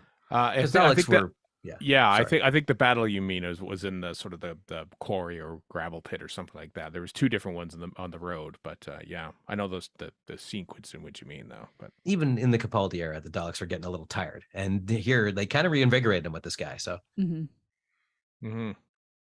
think Chibnall actually kind of reinvigorated the Daleks in general. I think one might even think about. I was a very big fan of the notion of these medieval hordes running across a Dalek creature and it takes like everything they can muster to defeat it, and then chopping it up into 3 parts and burying it at 3 ends of the world basically, as it were, and yet it still finds a way to get back together and wreak havoc centuries later. Yeah, I'm not like super in love with Resolution, but I do appreciate all the Dalek stuff that you've mentioned, and I think it was super well directed. And I like it quite a bit. It's not one of my favorite Christmas specials, but holiday specials. But I enjoyed it, and the stuff with Ryan's dad, like that. The direction in that scene was so good. Friggin' amazing. Like it's so there's good. a lot of good stuff in here. So it's solid. Kat, what about you? You go ahead. I was going to say Charlotte Ritchie, when she plays the possessed person, she just does such a phenomenal job. Of BBC Ghosts fame. Yes, I know. I kind of don't ever want to go back. I don't ever want to go back and watch this, because to me now, she's always her character from Ghosts. Right. Please don't make me watch her be possessed by a Dalek. Yeah. Kat, do you have anything to say about Resolution? That whole her being possessed thing was the reason that I was going to be like, no, I don't like this story. There's something about the way it's, nothing against her acting, but there's something about the way that it's put together. I don't like it. It doesn't seem like classic horror trope possession kind of thing. And I think it's just because I'm a horror fan. But the way they treat the Dalek, like Chris, I think, mentioned how they cut it up and they put it 4 corners of the earth, just reminds me of like Alien or The Thing or all those wonderful older horror movies that Doctor Who doesn't do horror that often, but when it does, or it puts in elements of horror, it makes the episode stand out. Well, all right. Well, what about Voyage of the Damned then? Which Erica's got I something. love it. Yeah. I really enjoy Voyage of the Damned. I do. It's, it does a play on, the Poseidon Adventure disaster movies very well, but there's so much stuff in there that just makes me uncomfortable. It is super fat phobic. It is, Mhm. it seems to have some really uncomfortable things to say about like class and society. Like the people who don't have that much money are the ones who die. Mm. And like the couple, the woman and her husband who won the tickets, but they won because she dialed in so many times that they actually are farther in debt than they would have been because she called long Right. distance to win the tickets, and he gets killed, and then she basically just kills herself for no good reason. Like I think there's supposed to be a good reason in the script, but it is not done well enough on screen to actually make it make sense. Mhm. So she's just like, yes, I don't have a husband to live for anymore, so now I am just going to die. And I just no. And then you have like the Christ imagery with the 10th Doctor, and it's like, please, we get enough of that. And so there are a lot of things, and like at the end, Mr. Copper or whatever, he's so excited because he's got money. Like this whole episode is about money, and it's very uncomfortable. So as much fun as it is, and as much as I enjoy watching it, like I might choose to watch it over watching Resolution, but I don't know if I can vote for it because it just makes me feel icky. Mm. So there you go. All right. Mr. Copper, his malapropisms and such, his misunderstandings of how the Earth works Mhm. adds some humor to it, but Yeah. it's still pretty cringy. The relationship between Astrid and the Doctor is kind of not good. I mean, it's good, but I it's don't mind it. I'm trying to think of how to best describe this. It's creepy as hell. Creepy as hell. Creepy as hell. The only good thing is Mr. Copper, I think. Maybe Wilf, I guess, because Wilf's in Right. there as well. Wilf's first appearance, yeah. Wilf's first appearance. True. He wasn't even Wilf then. Russell Tovey's in this. That's right. He's Russell good. Tovey's that's in right. it. He's Yep. good. Jeffrey Palmer's Jeffrey in it. Palmer, I Palmer's- love Jeffrey Palmer Oh. to death. He's so good. Yeah. Got a One of couple the was this the first? This wasn't the first appearance of somebody from Classic Who appearing in New Who, was it? With Jeffrey Palmer? No, It was would have been amongst the first though. No, I Yeah, know. maybe. The first guy was the guy in the opening scene of Boomtown. For what it's worth, he appeared in Remembrance of the Daleks. But Mm-hmm. yeah, fact fans. Yeah, To say nothing of Liz Sladen, of course. But yeah, fair enough. Yeah. I mean, this is like stunt casting gone mad. Mhm. With Kylie Minogue in there, and I mean, kudos to Doctor Who for getting her, I suppose. But Mhm. man, no, all the stuff that Erica called out was just, especially the religious iconography with the angels flying the Doctor up, just like I will say that it helped that I just listened to the Doctor Who The Writers' Room podcast episode about Voyage of the Damned. So all of that stuff was very fresh in my mind. So thank you, Kyle and Eric, for pointing out those things that I already knew, but reminding me. Right. This does hold one special place in my heart, and so far that when I moved to the UK, this was the first full Doctor Who episode that aired after I moved there. Uh-huh. That's the one. That's one positive I can give it. Oh, well, I'm kind of sensing a theme here, but does anybody have anything else to say about either before we put it to a vote? I would say that this episode, like, there's some good stuff in it. Like everything you guys said is true and right on the money. Mhm. I think this suffers from end of time-itis in reverse, I guess, because it thinks it's a bigger deal than it is. So that's the overall feeling I got. It's like, look how big and fantastic we are, and I'm like, you aren't that big and fantastic though. You're not. Right. It's not doing it to me. It's not bad. It's watchable. I think Kylie Minogue and David Tennant have great chemistry in it. Yeah. She's good in it. But yeah, it's all the things you cited are right on the money as far as I'm concerned. Also, how many people were cheering for the ship to crash into Buckingham Palace at the end? True. Well, let's put it. Kat, I'll give you the first vote for this one. What do you think? Voyage of the Damned or Resolution? Oh, Resolution, easy. I didn't even bother saying anything because it just in my mind it seems so obvious. All right, Warren. Oh, Resolution. Yeah, totally. I like Resolution's just got way more going for it. All right. Erica, what about you? Yeah, like I said, I enjoy Voyage of the Damned, but I'm 100% voting Resolution. All right. And Chris, what about you? Yeah, I don't enjoy Voyage of the Damned, but I'm voting Resolution. All right. That's the second statistical upset now in this Unanimous. in this one. Yep. So there we go. Resolution. The 14th seed beats Voyage of the Damned, the 3rd seed. On to the next one. Here's the next matchup. Okay. Number 4 seed with an AI of 86 and viewing figures of 13.1 million, the second highest on this list. It's The Next Doctor versus the 13th seed, Twice Upon a Time, with an AI of 81. There you go. So the last SD one and the last special of the Moffat era. If you're looking for a tie, there's no tie in there. But You're anyway. telling me I have to vote for one of these? You gotta vote for one. Yeah. Who wants to say stuff about why do you say it's an easy vote, Warren? Okay, well, I mean, we'll talk. Which one are we talking about first? What are you going to talk about? Which one do you want to talk about? Well, we'll do Next Doctor. How about? Let's talk about the top seed. Okay. Yeah. Next Doctor has the exact opposite problem of Voyage of the Damned. It's too little. Like it's not much of a thing. Like it's somewhat entertaining, but there's not a whole lot to it really. And the mystery isn't much of a mystery at all. So yeah, it's fine, but it's one of those ones you go, oh yeah, I guess that was a Christmas special. You know, it's not bad per se. It's just kind of there. 86% of the people would argue. Well, that's not my problem. Well, the way AI figures sort of worked seemed to evolve. Yeah, a little bit. Yeah, I think The Next Doctor was, there wasn't a lot to it. I really like the Mercy Hardigan stuff. I thought that was neat. I thought it was neat. You know, you've got this woman who is really competent and not, because she's a woman in her time, is not able to get ahead in the way that she would like to. So she turns evil and takes it out of people. It's like, well, you know what? I get that.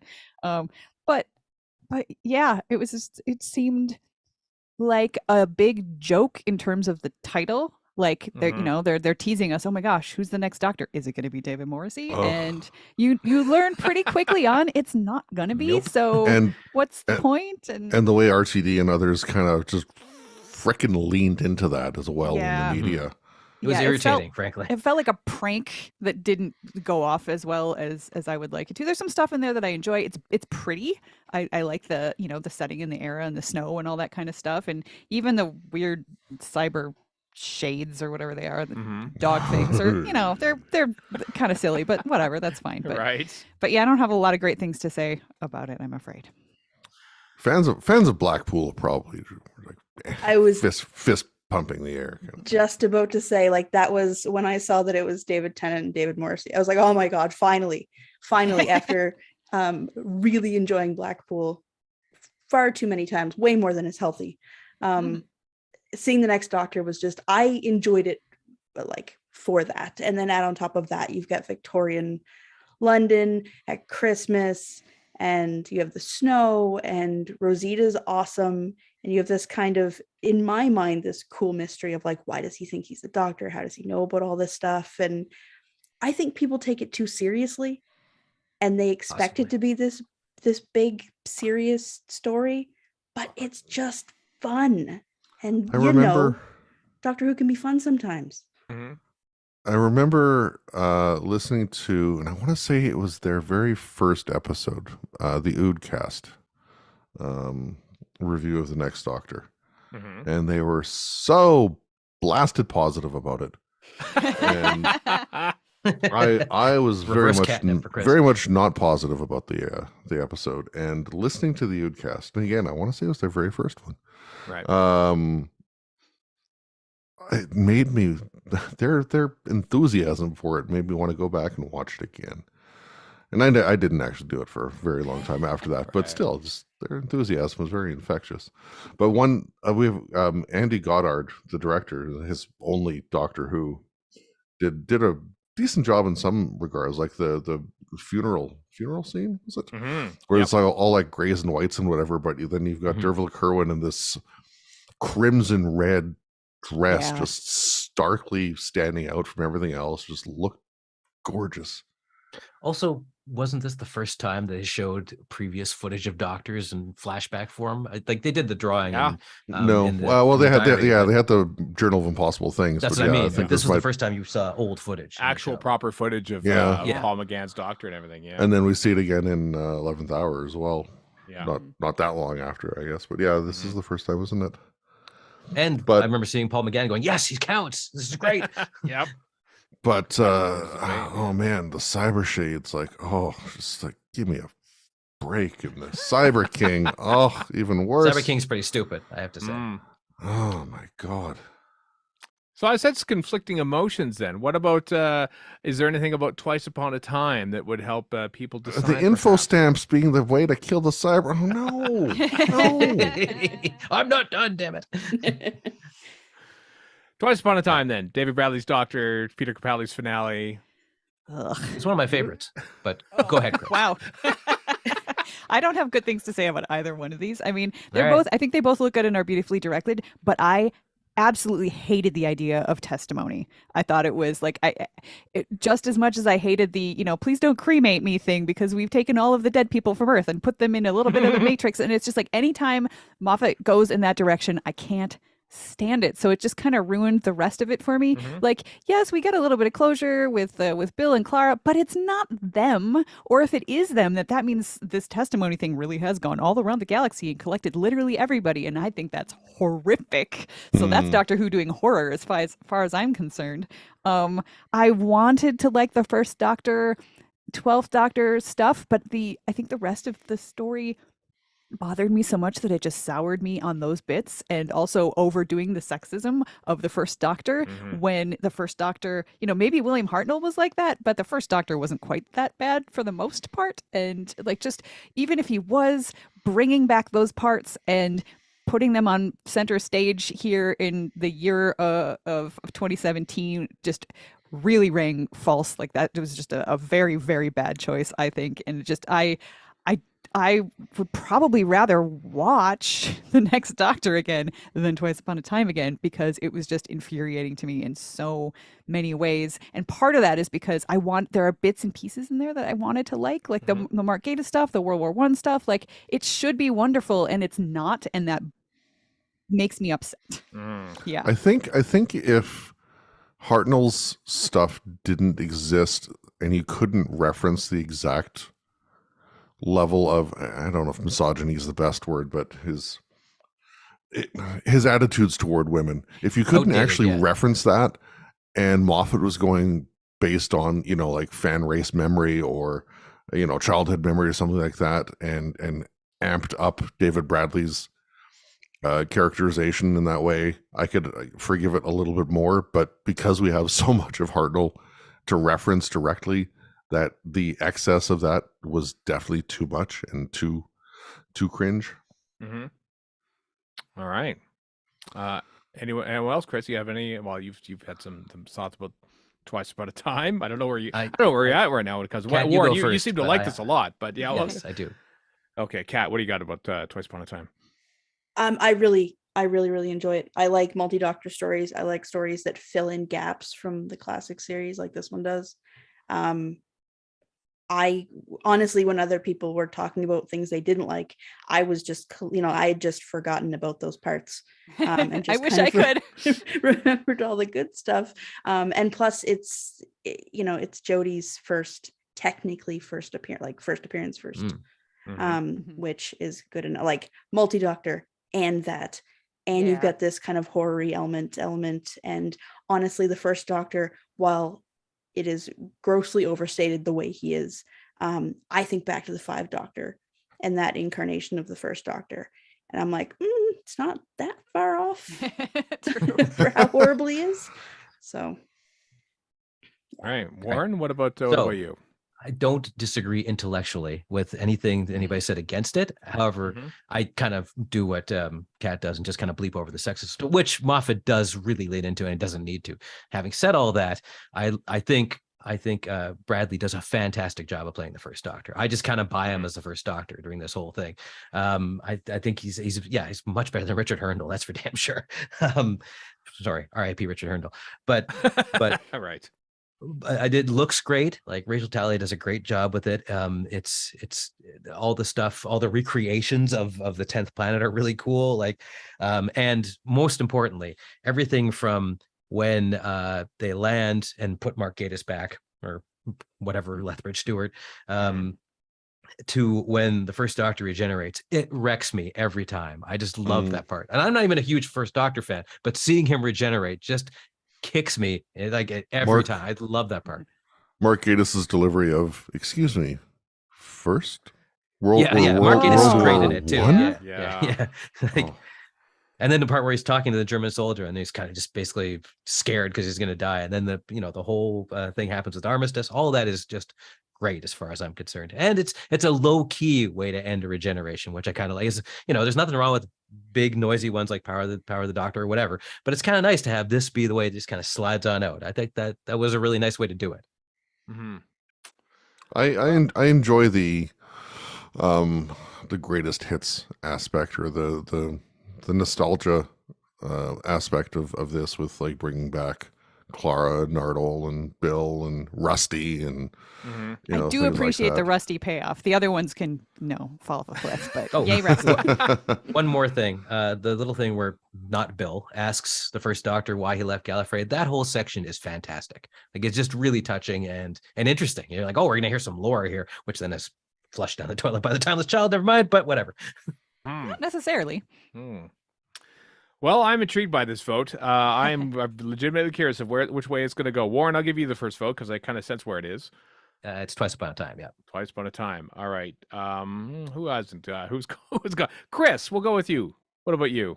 What's your vote? Oh man, I'm not a big fan of either. At the end of the day, Okay. it's a fairly weak way for Capaldi's Doctor and Moffat to go out, not unlike Tennant's Doctor and RTD to go out with the End of Time.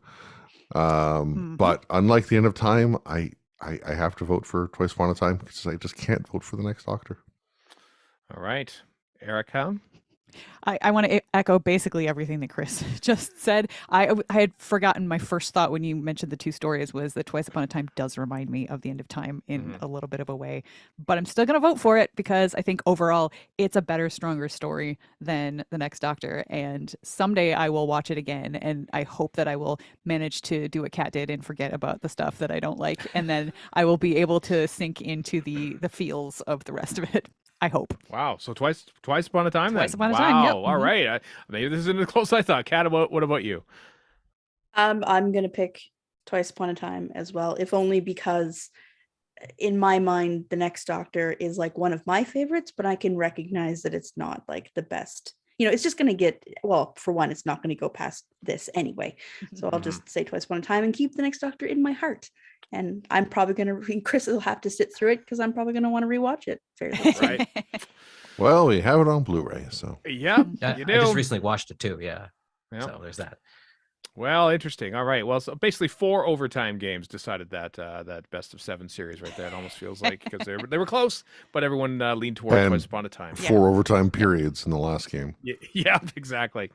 By the way, we're halfway through this, but I imagine the rest of the rounds won't go as long because, of course, there'll be fewer rounds, but also everyone has said their piece about these episodes. So, so don't worry. We're not going to hit the 3-hour mark probably on this podcast. Probably.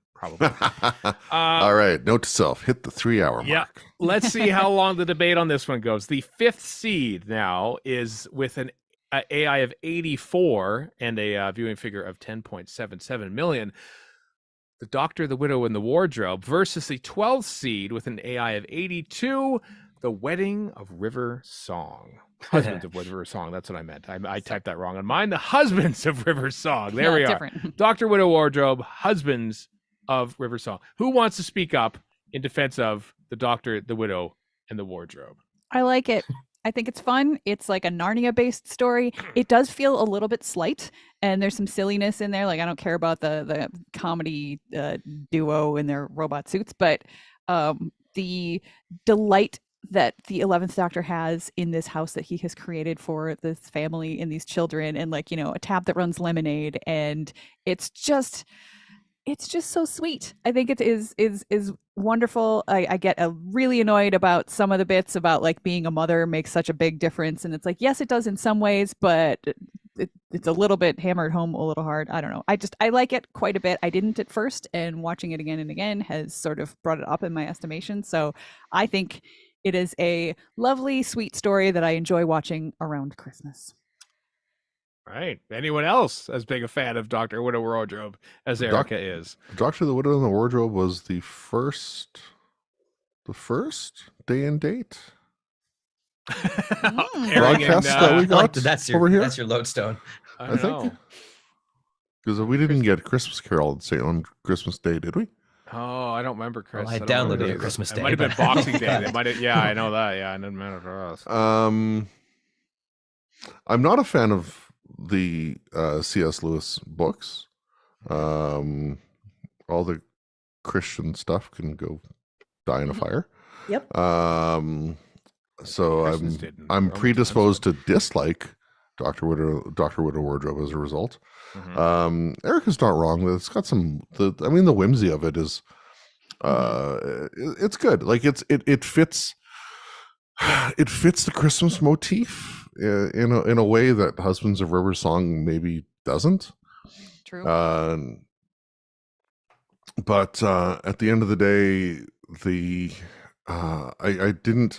I couldn't get behind the family stuff.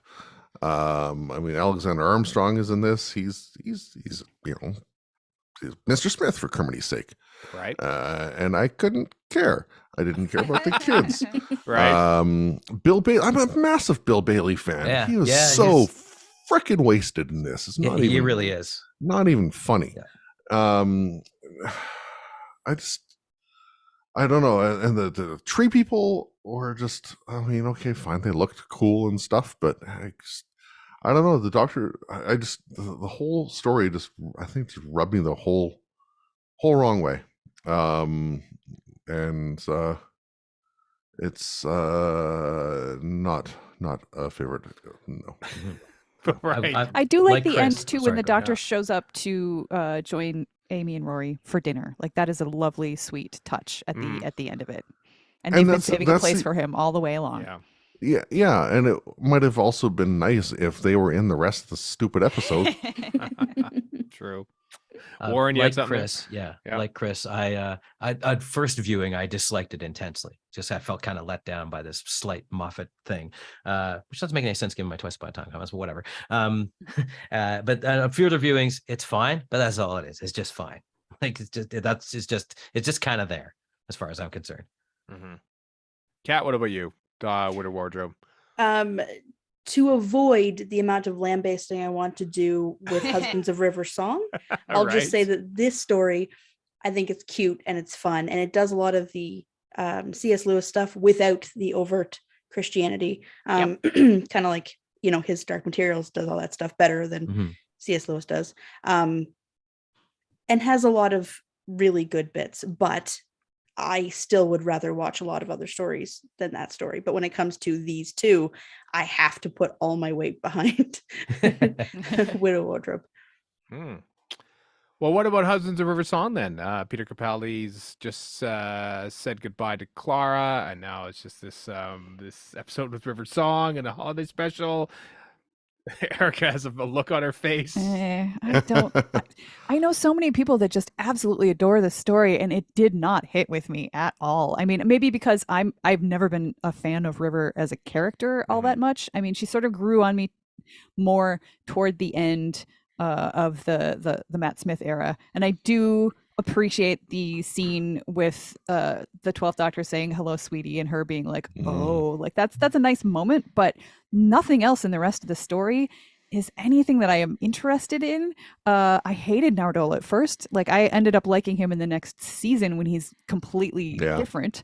But I didn't like him here. I generally don't like putting comedians into Doctor Who stories, just like in Dr. Widow Wardrobe. Bill Bailey is wasted, and then here you have Matt Lucas and Greg Davies, and I did not like either one of them.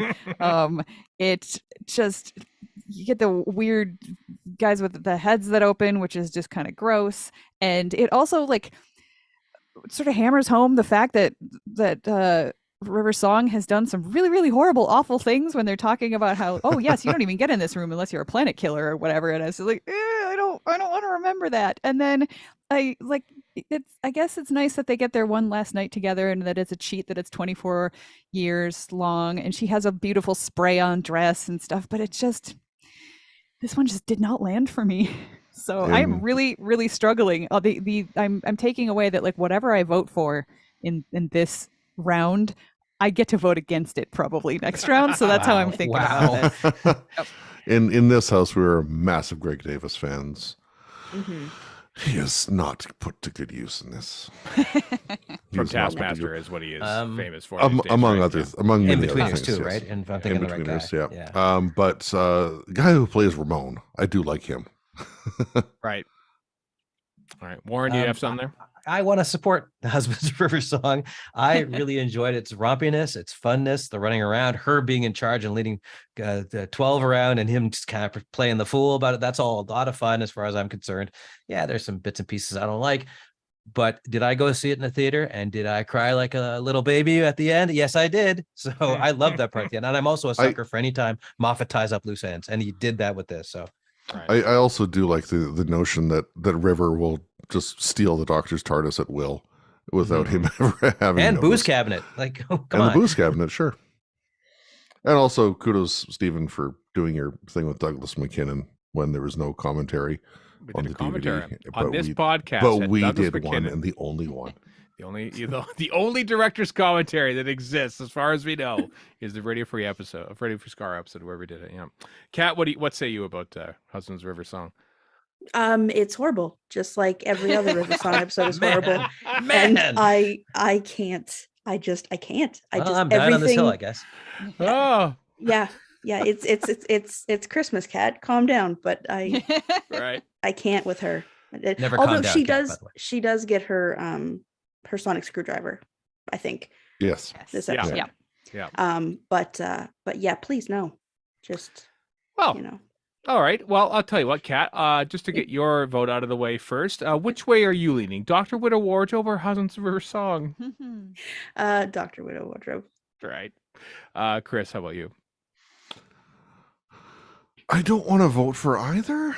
Don't have an option, my friend. I'm going to vote for the Husbands of River Song because I get more enjoyment out of the moments that Erica alluded to, such as as River stealing the TARDIS, as the hello sweetie, as the Doctor playing dumb with how it's bigger on the inside, right? All that kind of stuff. Just those little things, and the 24 years at the end. I don't care how big of a conceit it is. That does kind of hit me in the feels, not to the point where I'm weeping like a baby like Warren, but yes, that's a character flaw on my part. No shame in that. No shame in that. Yeah. Oh well, we'll see. But yeah, husbands gets my vote. Yeah. All right, Erica, what about you? I'm gonna vote for the Husbands of River Song. I think that overall, like it's more important to Doctor Who than the other choice is, and I do appreciate, like, I can actually read romantic tension between the 12th Doctor and River Song where I couldn't previously with the 11th Doctor. And much as River will never be my favorite character, I do appreciate her getting a story like this to sort of round out her tendencies. So yeah. Do you think, just to follow up on that, Erica, do you think that's a function of Capaldi or Capaldi's age, like the tension bit?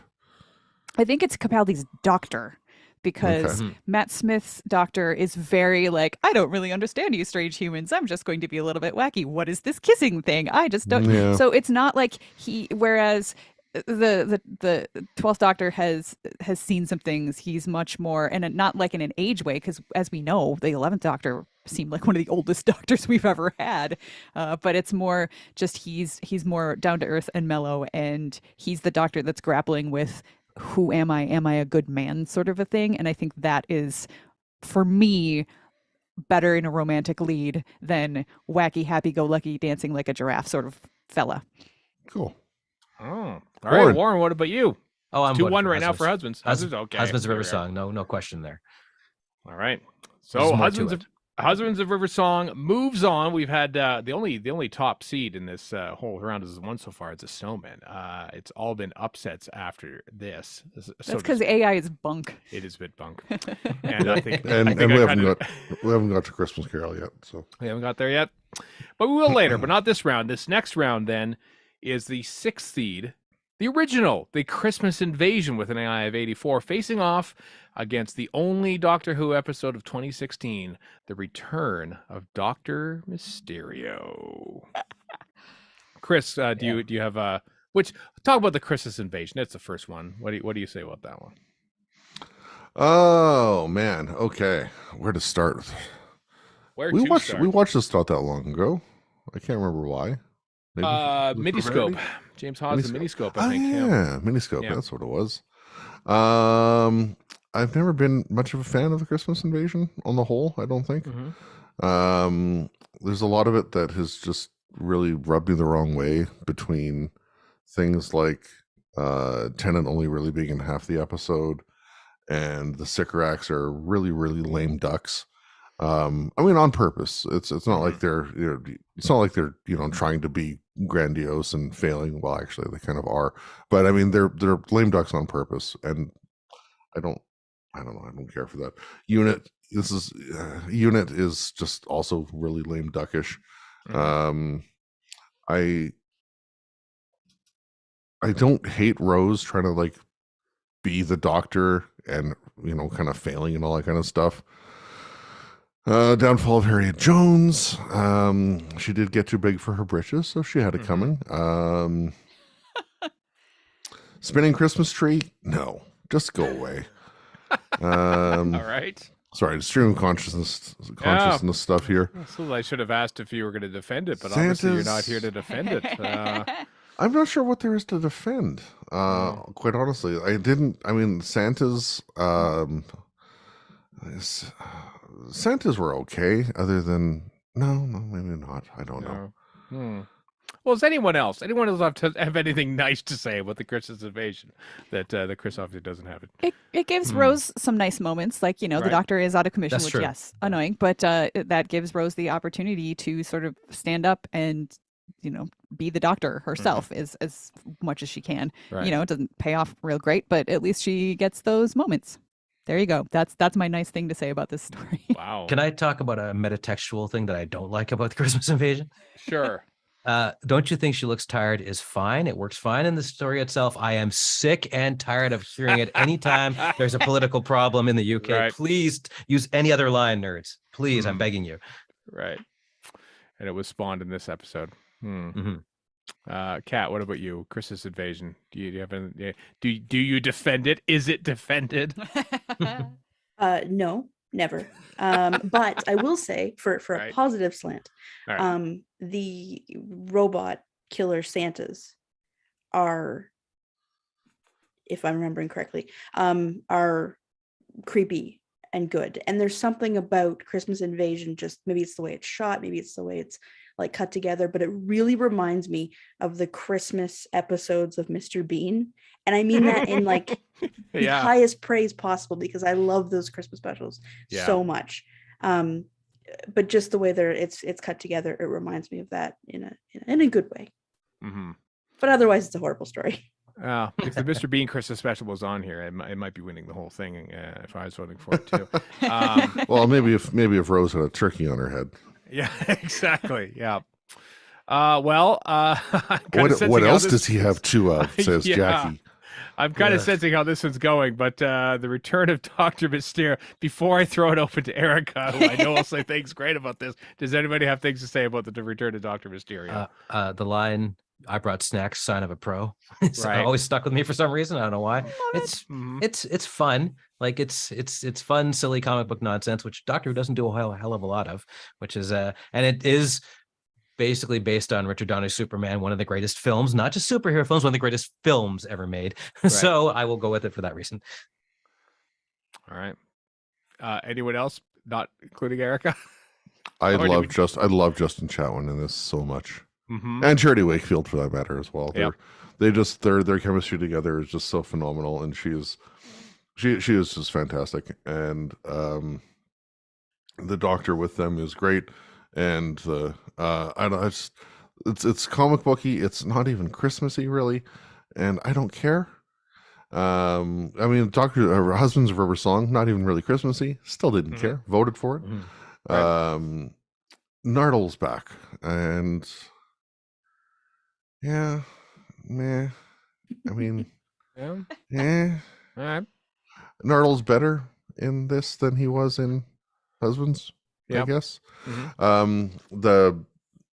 I can't remember what the details are. There's a scene in the kitchen in the apartment, Right. which Mr. stands out for Huffle? some reason, but I can't remember why. Mr. Huffle or something, isn't it? Like, Yeah, something like that. Yeah. The stress toy. that Yeah. goes, Stress toy. That's what it was. Yeah. Yeah, that's what it was. That was good. That was fun. Yeah. I just love Yep. the soft side you see of the Doctor, of like him going up on the roof with Grant, and Grant's Mhm. explaining about like Spider-Man. Right. And the Doctor's like, well, if he got bitten by a radioactive spider, he'd have radiation poisoning. Right. But he's still listening to him talk excitedly about it. And, it's like, that's the way I interact with children. I'll listen to Mhm. them and I'll explain why they're wrong. But I don't know, to me, it just seems, it's not Christmassy at all. Mhm. But it does comic book really, really well. Yeah. All right, Erica. Can I talk now? You can now speak. I will lay my cards on the table. This is by far my favorite Christmas special of all of them. Yeah. And you're right, it's not super Christmassy, and that's fine, because one of the things that kind of bothers me a little bit about the Christmas specials is the fact that they're so Christmassy, which is like, very, very, very Christian, and that's not great for all viewers. The problem with Scotland is it's full of Scots. So I love the idea of a holiday special that is heartwarming. And this actually, like, the whole story is based on a Christmas wish. So the heart and soul of the Return of Dr. Mysterio is because of a wish that a little boy made. And that is one of the things that I love about it. That same scene that Kat was talking about. The Doctor, this is not the Doctor of his first season. This is not season 8, 12th Doctor. He has softened. He has learned to interact with people better. Like, this is him putting to use the skills that Clara has taught him over the years. And I think that that's wonderful. It also closes off the emotional arc from Husbands of River Song so nicely. It's another Christmas miracle is the fact that it made me like Nardole, because I really hated him after that first one. And here he's been brought back, and like, he has a job. His role is to basically help keep the Doctor in check. And I think that that is lovely. And you get some of, I think, the best emotional scenes from Peter Capaldi in the little bits where he's talking about how River died and how he needs to move on and let that go. It is such a beautiful gut punch. I think it's amazing. And then just to talk about the story itself, it's a comic booky sort of superhero story, and I think that the idea that you have Justin Chatwin, who, yes, he's amazing, he's playing a nanny. I love the inversion of the gender roles. He's the nanny. She's Charity Wakefield plays the reporter who's out to get the scoop, and he's got the secret identity, and he's the superhero, and she wants to report on the superhero, and it's like this. It feels very wacky 1940s screwball comedy in a way that I think Husbands of River Song was aiming for, but didn't quite hit for me. Whereas this does, it lands, and the romance 100% works for me. I think that they are such a well matched, charismatic couple, and the fact that it's the Doctor who is, not almost against his will, sort of facilitating this beautiful romance. Romantic comedy is one of my favorite genres of all, and I think this is a great example of doing it well. And the scene with, yes, he brings sushi to the stakeout. That line is fantastic. There are just so many little bits and pieces, and also it looks gorgeous. Where was it, Stephen, that they filmed it in Bulgaria? Bulgaria, yes. Yeah. So it gives it it's New York, but it's comic book style New York. So it looks so good. And yeah, I think it's got some of the best 12th Doctor scenes of all time. The Mr. Huffle scene is great. Like, how do you interrogate the Doctor? You threaten to squeeze a stress toy so that it yells. And it's just there's every moment has something in it for me, and I just think that it is lovely and beautiful and wonderful. And yeah, it's not super Christmassy, but it's based on a Christmas wish, and it's like me getting my Christmas wish every time I watch it. So that's good enough. And also, I watch a lot of romantic Christmassy comedies at Christmas, so to me this does feel Christmassy because it's the same kind of romantic tropes that I get in all of those Hallmark and Lifetime movies. So I could keep talking for a lot longer, but I'll stop there. All right. Well, let's put it to a vote. I'm going to say that Erica votes for the return of Dr. Mysterio. Check. Kat, where does your vote lie? The same. Return of Dr. Mysterio. Dr. Mysterio. Chris, you? Dr. Mysterio. All right. And Warren? I'm a hate-filled ogre, but I still like Dr. Mysterio better. It's a sweep. All right. Also, Justin Chatwin, Canadian. Yep. Canadian actor in Doctor Who. All right. The seventh matchup in this first round is the seventh seed with 84 AI, The Runaway Bride, versus with an AI of 82, Last Christmas. Who wants to speak up for The Runaway Bride? First appearance of Donna Noble. I just rewatched it, and I liked it a lot better than I thought I was going to. It was a good introduction of Donna. I think the first time I saw it, she was just too much for me because I didn't know anything about Catherine Tate. Right. But rewatching it, I think it really plants the seeds for who Donna becomes as a character later, much better than expected, considering that they didn't know that was going to happen later on. So yeah, it's funny. You get some wacky Christmas wedding stuff. Yeah, that's it. That's what I got. All right. Anyone else? Runaway Bride? I have a sense of childlike glee, just to go away from my ogre comment on the last one. When that TARDIS chase happens on the road, I can't help but go, yee, I love it. But the rest of it, I could take or leave, frankly. And I can't help but put my head in my hands and just shake violently like I'm going through trauma. That's part of why I love it, because it makes Chris angry. Santa's a robot. All right. Kat, what about you? Runaway Bride, anything? I don't have anything nice to say. So. All right. Well, seeing that we'll probably have more to talk about in the next round, potentially, let's just put it to a vote right now. Kat, where does your vote lie? Runaway Bride or Last Christmas? Last Christmas. Okay. Chris? Oh, that was like, wow. Last Christmas. I mean, hands down. But I know. Warren, you? Last Christmas, peak Moffat, proper horror. All right. And you, Erica? Last Christmas. Last Christmas. See, that's what I thought. Like I said, we'll get a chance to talk about Last Christmas probably in the next round. Yeah, fair. Depending on who it goes up against. Here we go. The last matchup of the first round. It is the 8th seed with an AI of 83 and a viewing figures of 12.11 million. A Christmas Carol versus the 9th seed with an 83 AI. The Time of the Doctor. Oh my God, that is so unfair. Warren, what I'm really curious. I mean, is there anybody who? I mean, what do people say about either of these? Is there anything that leaps up that you want to defend or speak up for? Everybody else go first, because Christmas Carol is I mean the title of the episode is there for a very good reason. I mean, Kazran Sardik is such a Scrooge character that the title is very appropriate, and his redemption and all that is so fitting with the title, and the sense of wonder in the story is just phenomenal. Even at the end when the Doctor.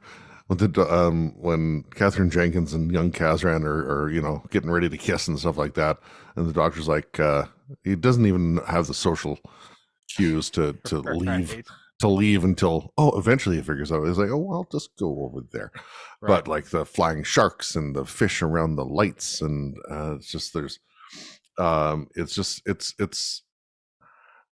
you're a big fan, Stephen, of talking about how musicians, artists, whatever, they've got their whole lives to do their first album, their first work, and so they can pour everything into it, and then their second one is where they will sometimes often stumble.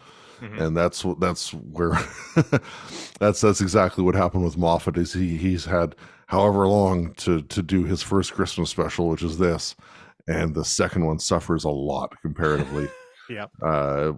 That being Dr. Widow Wardrobe, and it's so Christmassy, it's so magical, it's so like Christmas Eve, was it? I don't know, whenever it was. We watched like Muppet Christmas Carol, and I still can't stand that film. But you're not a millennial, apparently. But I'll watch this. Uh-huh. All right. Kat, what about you? Christmas Carol? Anything to say? Yeah, it's amazing. It's got Michael Gambon in it. Right. The little fish around the light, which when it happened, I just assumed that everybody in the fandom was going to be like, that's so silly, that's so dumb, blah, blah, That was blah. me. Yeah. I was saying that. Okay. Well, I thought everyone would be like that because I really, really liked it. Known like, hard ass it's Eric fun. Hansen. Yeah. Yeah, to me, this is a Christmas special. Like, I keep defending episodes I like, but it's episodes that are supposed to be like the most holiday. Mhm. And like, Is it, I though? like, well, that's the Or is point it of a the best? holiday death match. Or is it the best holiday specials? That's what I'm looking see, at. Yeah, to me, it's got to be the most the most holiday. And this is the most holiday because the other one, I couldn't even remember why it would be considered a holiday special. Mhm. It took place in a town called Christmas, or a planet called It did. Christmas. Yeah. I know, Planet, but that's so silly that I just blanked it out of my head. Oh. Well. I'm sure we'll get to the good stuff about Time of the Doctor soon enough. Oh, probably. I don't know. Do you have anything to say about Time of the Doctor or Christmas Carol, Erica? Where does your I think they're both fine. A Christmas Carol, it's very Christmassy and it's a great play on the story. However, I am very uncomfortable with the Doctor winning the day by completely changing somebody's personality against their will. I think that is really uncomfortable. It's like, might as well just make a lobotomy story and you can shorten it a little bit. Like, it's icky to me. It's like and mind wiping Donna in a way. Yeah, I don't like that. And at least the 10th Doctor, for all of his Time Lord Victoria stuff, when he got too big for his britches, he got some comeuppance in the end. And it was all sort of like, it was part of his narrative arc that this is not a good thing. You shouldn't do this. And now you're going to pay for it. That never happens with the 11th Doctor. It's just super cool that he totally takes a person and changes them entirely. And, yes, it's great that he saved a whole bunch of people, but that still is the heart of the story. And it's like, I am the one who walks away from Omelas. I don't want that. Right. Although I'm probably still going to vote for this anyway. All right. All right, Warren. Okay. These two are near and dear to your heart. So say what you will here. about them. Yeah. Okay. What I will say is, if I had to argue one is better than the other, which is not what I'm going to vote on, it would be Christmas Carol, far and away. Christmas Carol is a better put together story. It's like everything Chris said. It's magical. There's sequences that are just wondrous. Like, it's so well structured. It's so well put together. Where the singing stuff is at the end, it's fantastic. But Time of the Doctor gets me in the feels every time I watch it. I don't know why. It's just everybody's got that episode. Probably because Matt Smith's my favorite Doctor of the new Doctors. As soon as they do the montage of Christmas is Defended at the puppet show, it kills me. Like him dying. Handles, for God's sakes, the greatest companion who ever lived. Right. like there's just so many moments in Time of the Doctor that just get me like hard. Like still, and I've seen it God knows how many times. So I have to vote for it on feels alone. All right. So, Warren, are you voting then for the Time of the Doctor? Yeah, I'm voting for Time of the Doctor, yeah. Time of the Doctor for Warren. Erica, what about you? I'm going to go for Christmas Carol, but it's actually fairly close as far as I'm concerned in my head. Kat? Christmas Carol. Christmas Carol. Chris, it's all up to you. Christmas Carol or Time of the Doctor?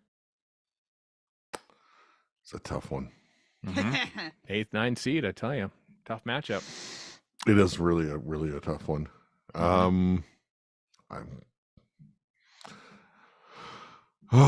Regeneration stories are really, really hard to dismiss.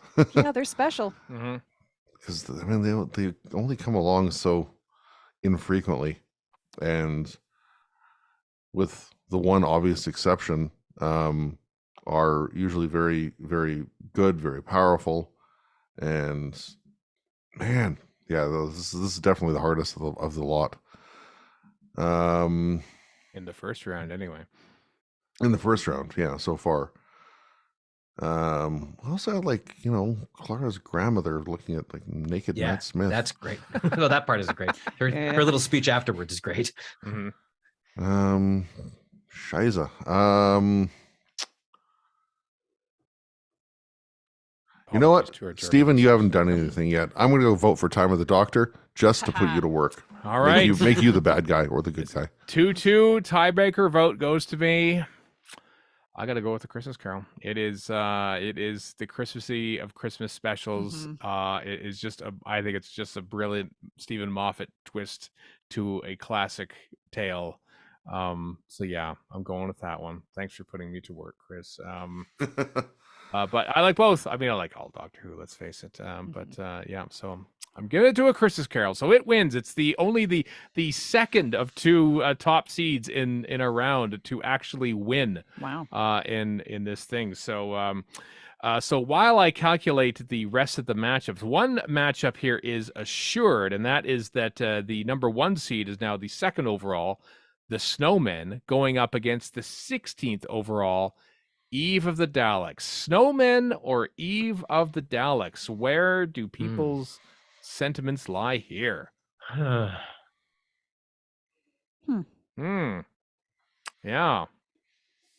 I had to look up again which one's Eve of the Daleks. So I think for me that makes Time it loop. pretty easy. Yeah.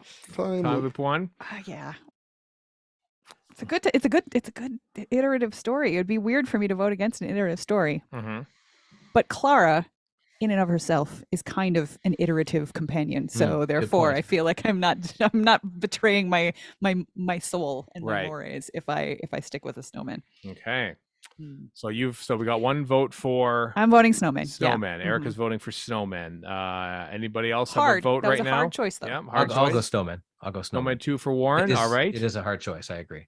Okay. Chris, I'll what do you go. got? Oh, Kat. Yeah, go for it, Kat. Yeah, I'll go for Eve, just because having to work on your work on a holiday, and True. the fact that it said at a storage facility, like few things scream Christmas like a storage facility. That's true. Or New Year's. Right. Or New Year's. Yeah. Snowman. Got to go snowman. Snowman. So is that 3-1 for Snowman? Is that It is. that what Yeah. it is? Yep. Yep. All right. Excellent. So the Snowmen moves on to the semifinals. How about that? Okay.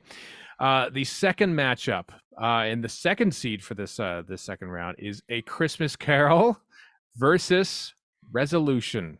Christmas Carol, Resolution. Christmas Carol. Oh, Easy. wow. Here's me looking up. Wait, which one's resolution again? Yep. The Daleks split up with Charlotte Yep. Ritchie, and Which is great, Yeah, but that's true. Christmas Carol's better.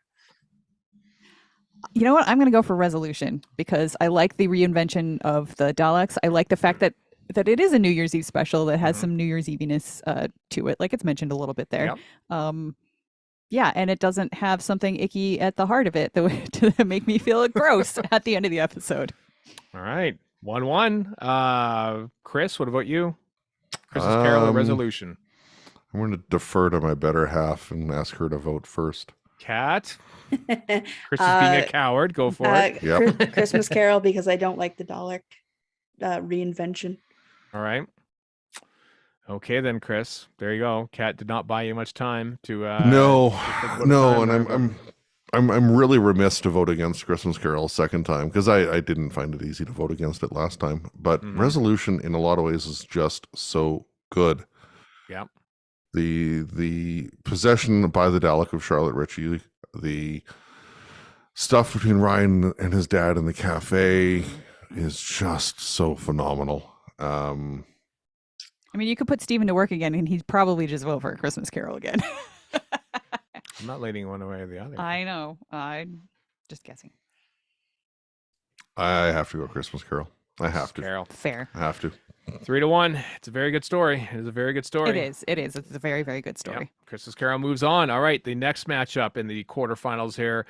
The third seed here is Last Christmas versus Twice Upon a Time. We kind of skipped past Last Christmas knowing that it was going to sweep by Runaway Bride. Anyone want to speak up for Last Christmas? It's great. It is. There are things about it that bother me. And this is one of those stories where the things about it that bother me don't even matter because the rest of it I like so much. It is, you've got that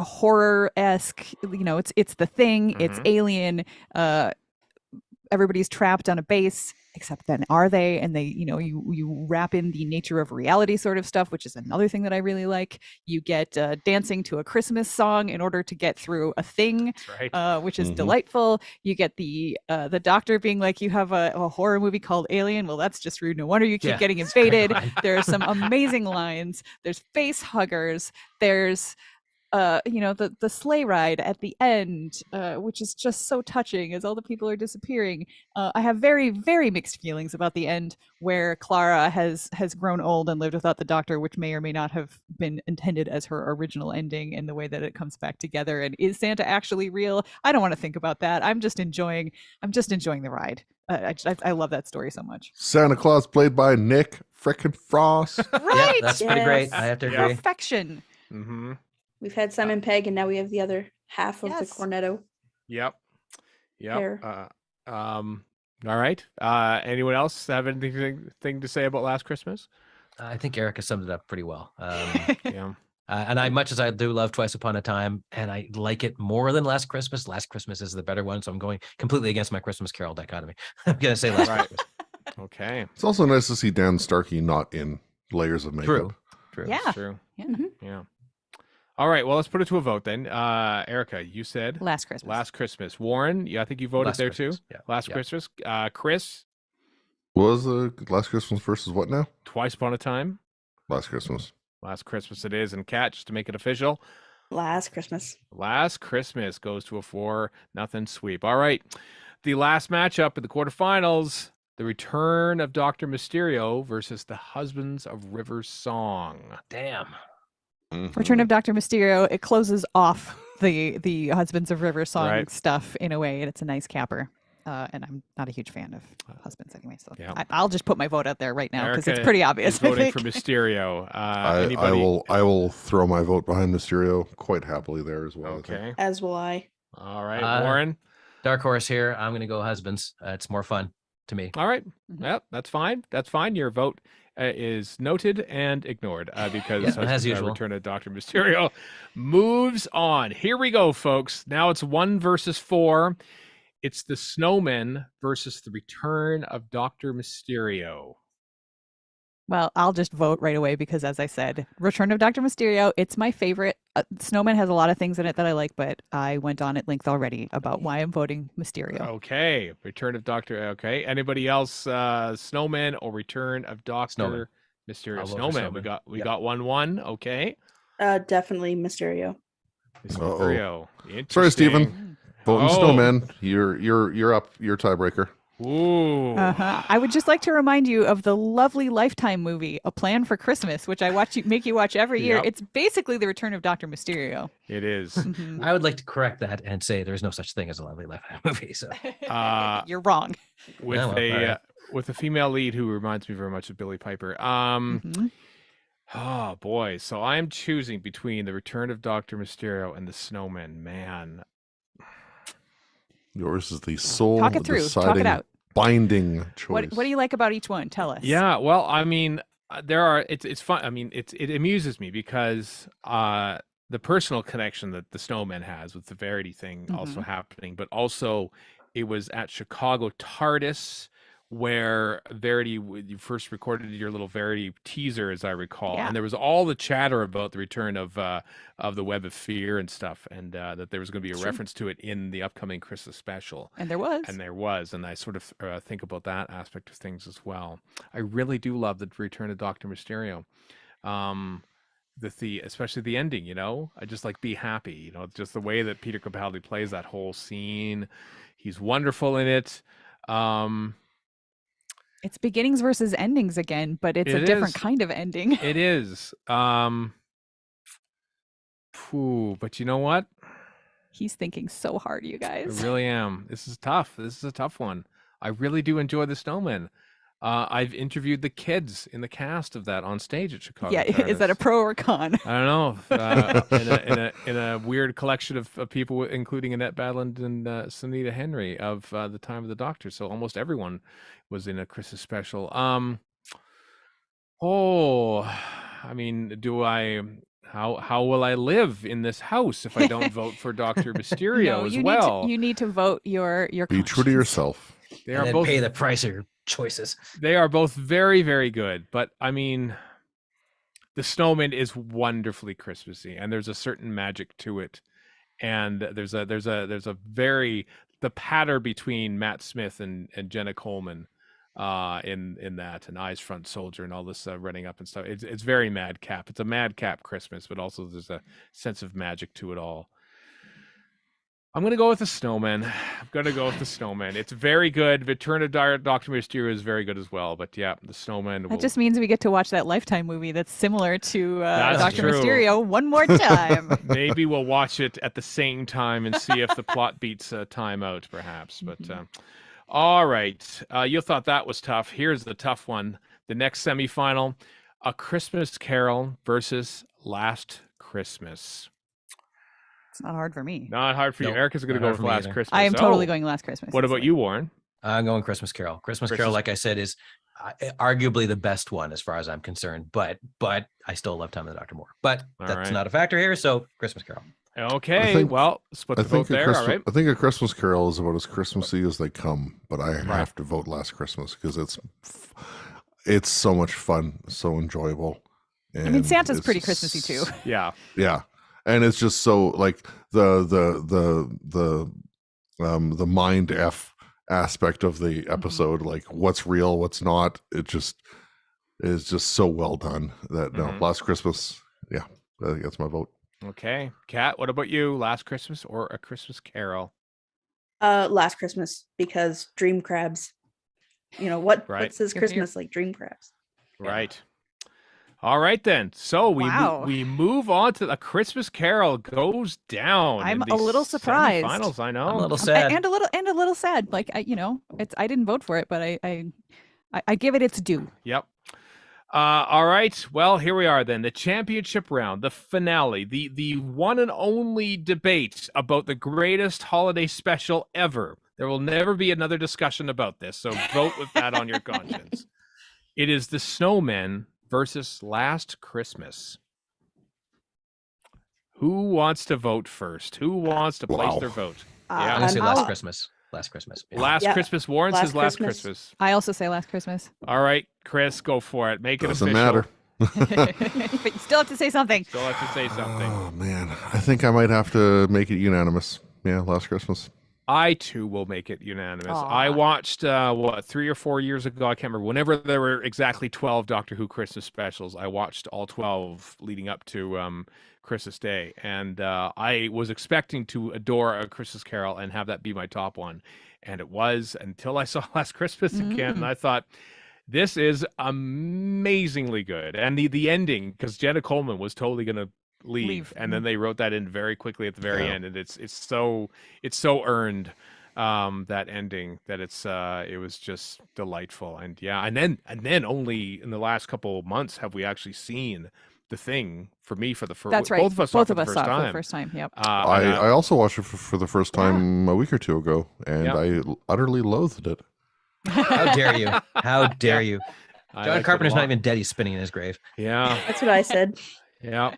But Last Christmas is wonderful, and I think earns its top spot as the greatest Doctor Who holiday special ever made. There you go, Russell T Davies. Beat that in a year's time when we have another Doctor Who special starring Ncuti Gatwa as the next Doctor Who. Well, thank you all for playing. In the festive season. Yes. Yeah. Festive season. He means Christmas. Excellent. Thank you, Kat. Thank you, Erica, for joining us for this. Thank you, WestJet, for canceling all your flights, so we had to do this over Zoom again.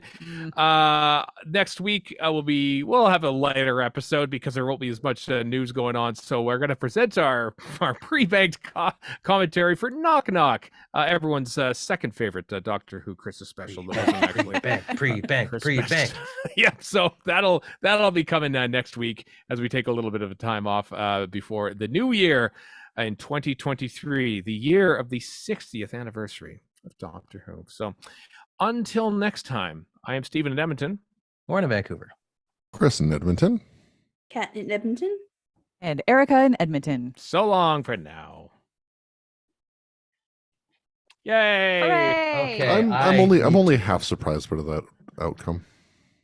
Yeah, it was going to be, for me, if I was going to have a vote, it was going to be either Last Christmas or Christmas Carol, and they face each other. It came down to the right two. It did, yeah. It did. All right. Well, thanks, live stream. Thanks, fellas, for listening in, weighing in on all your opinions. There, of course, wrong unless they agreed with ours. So, but we thank you for joining in anyway. So, yeah, we'll do more live streams as the days go along. But thanks for joining us for this one. So, bye, everybody. Bye.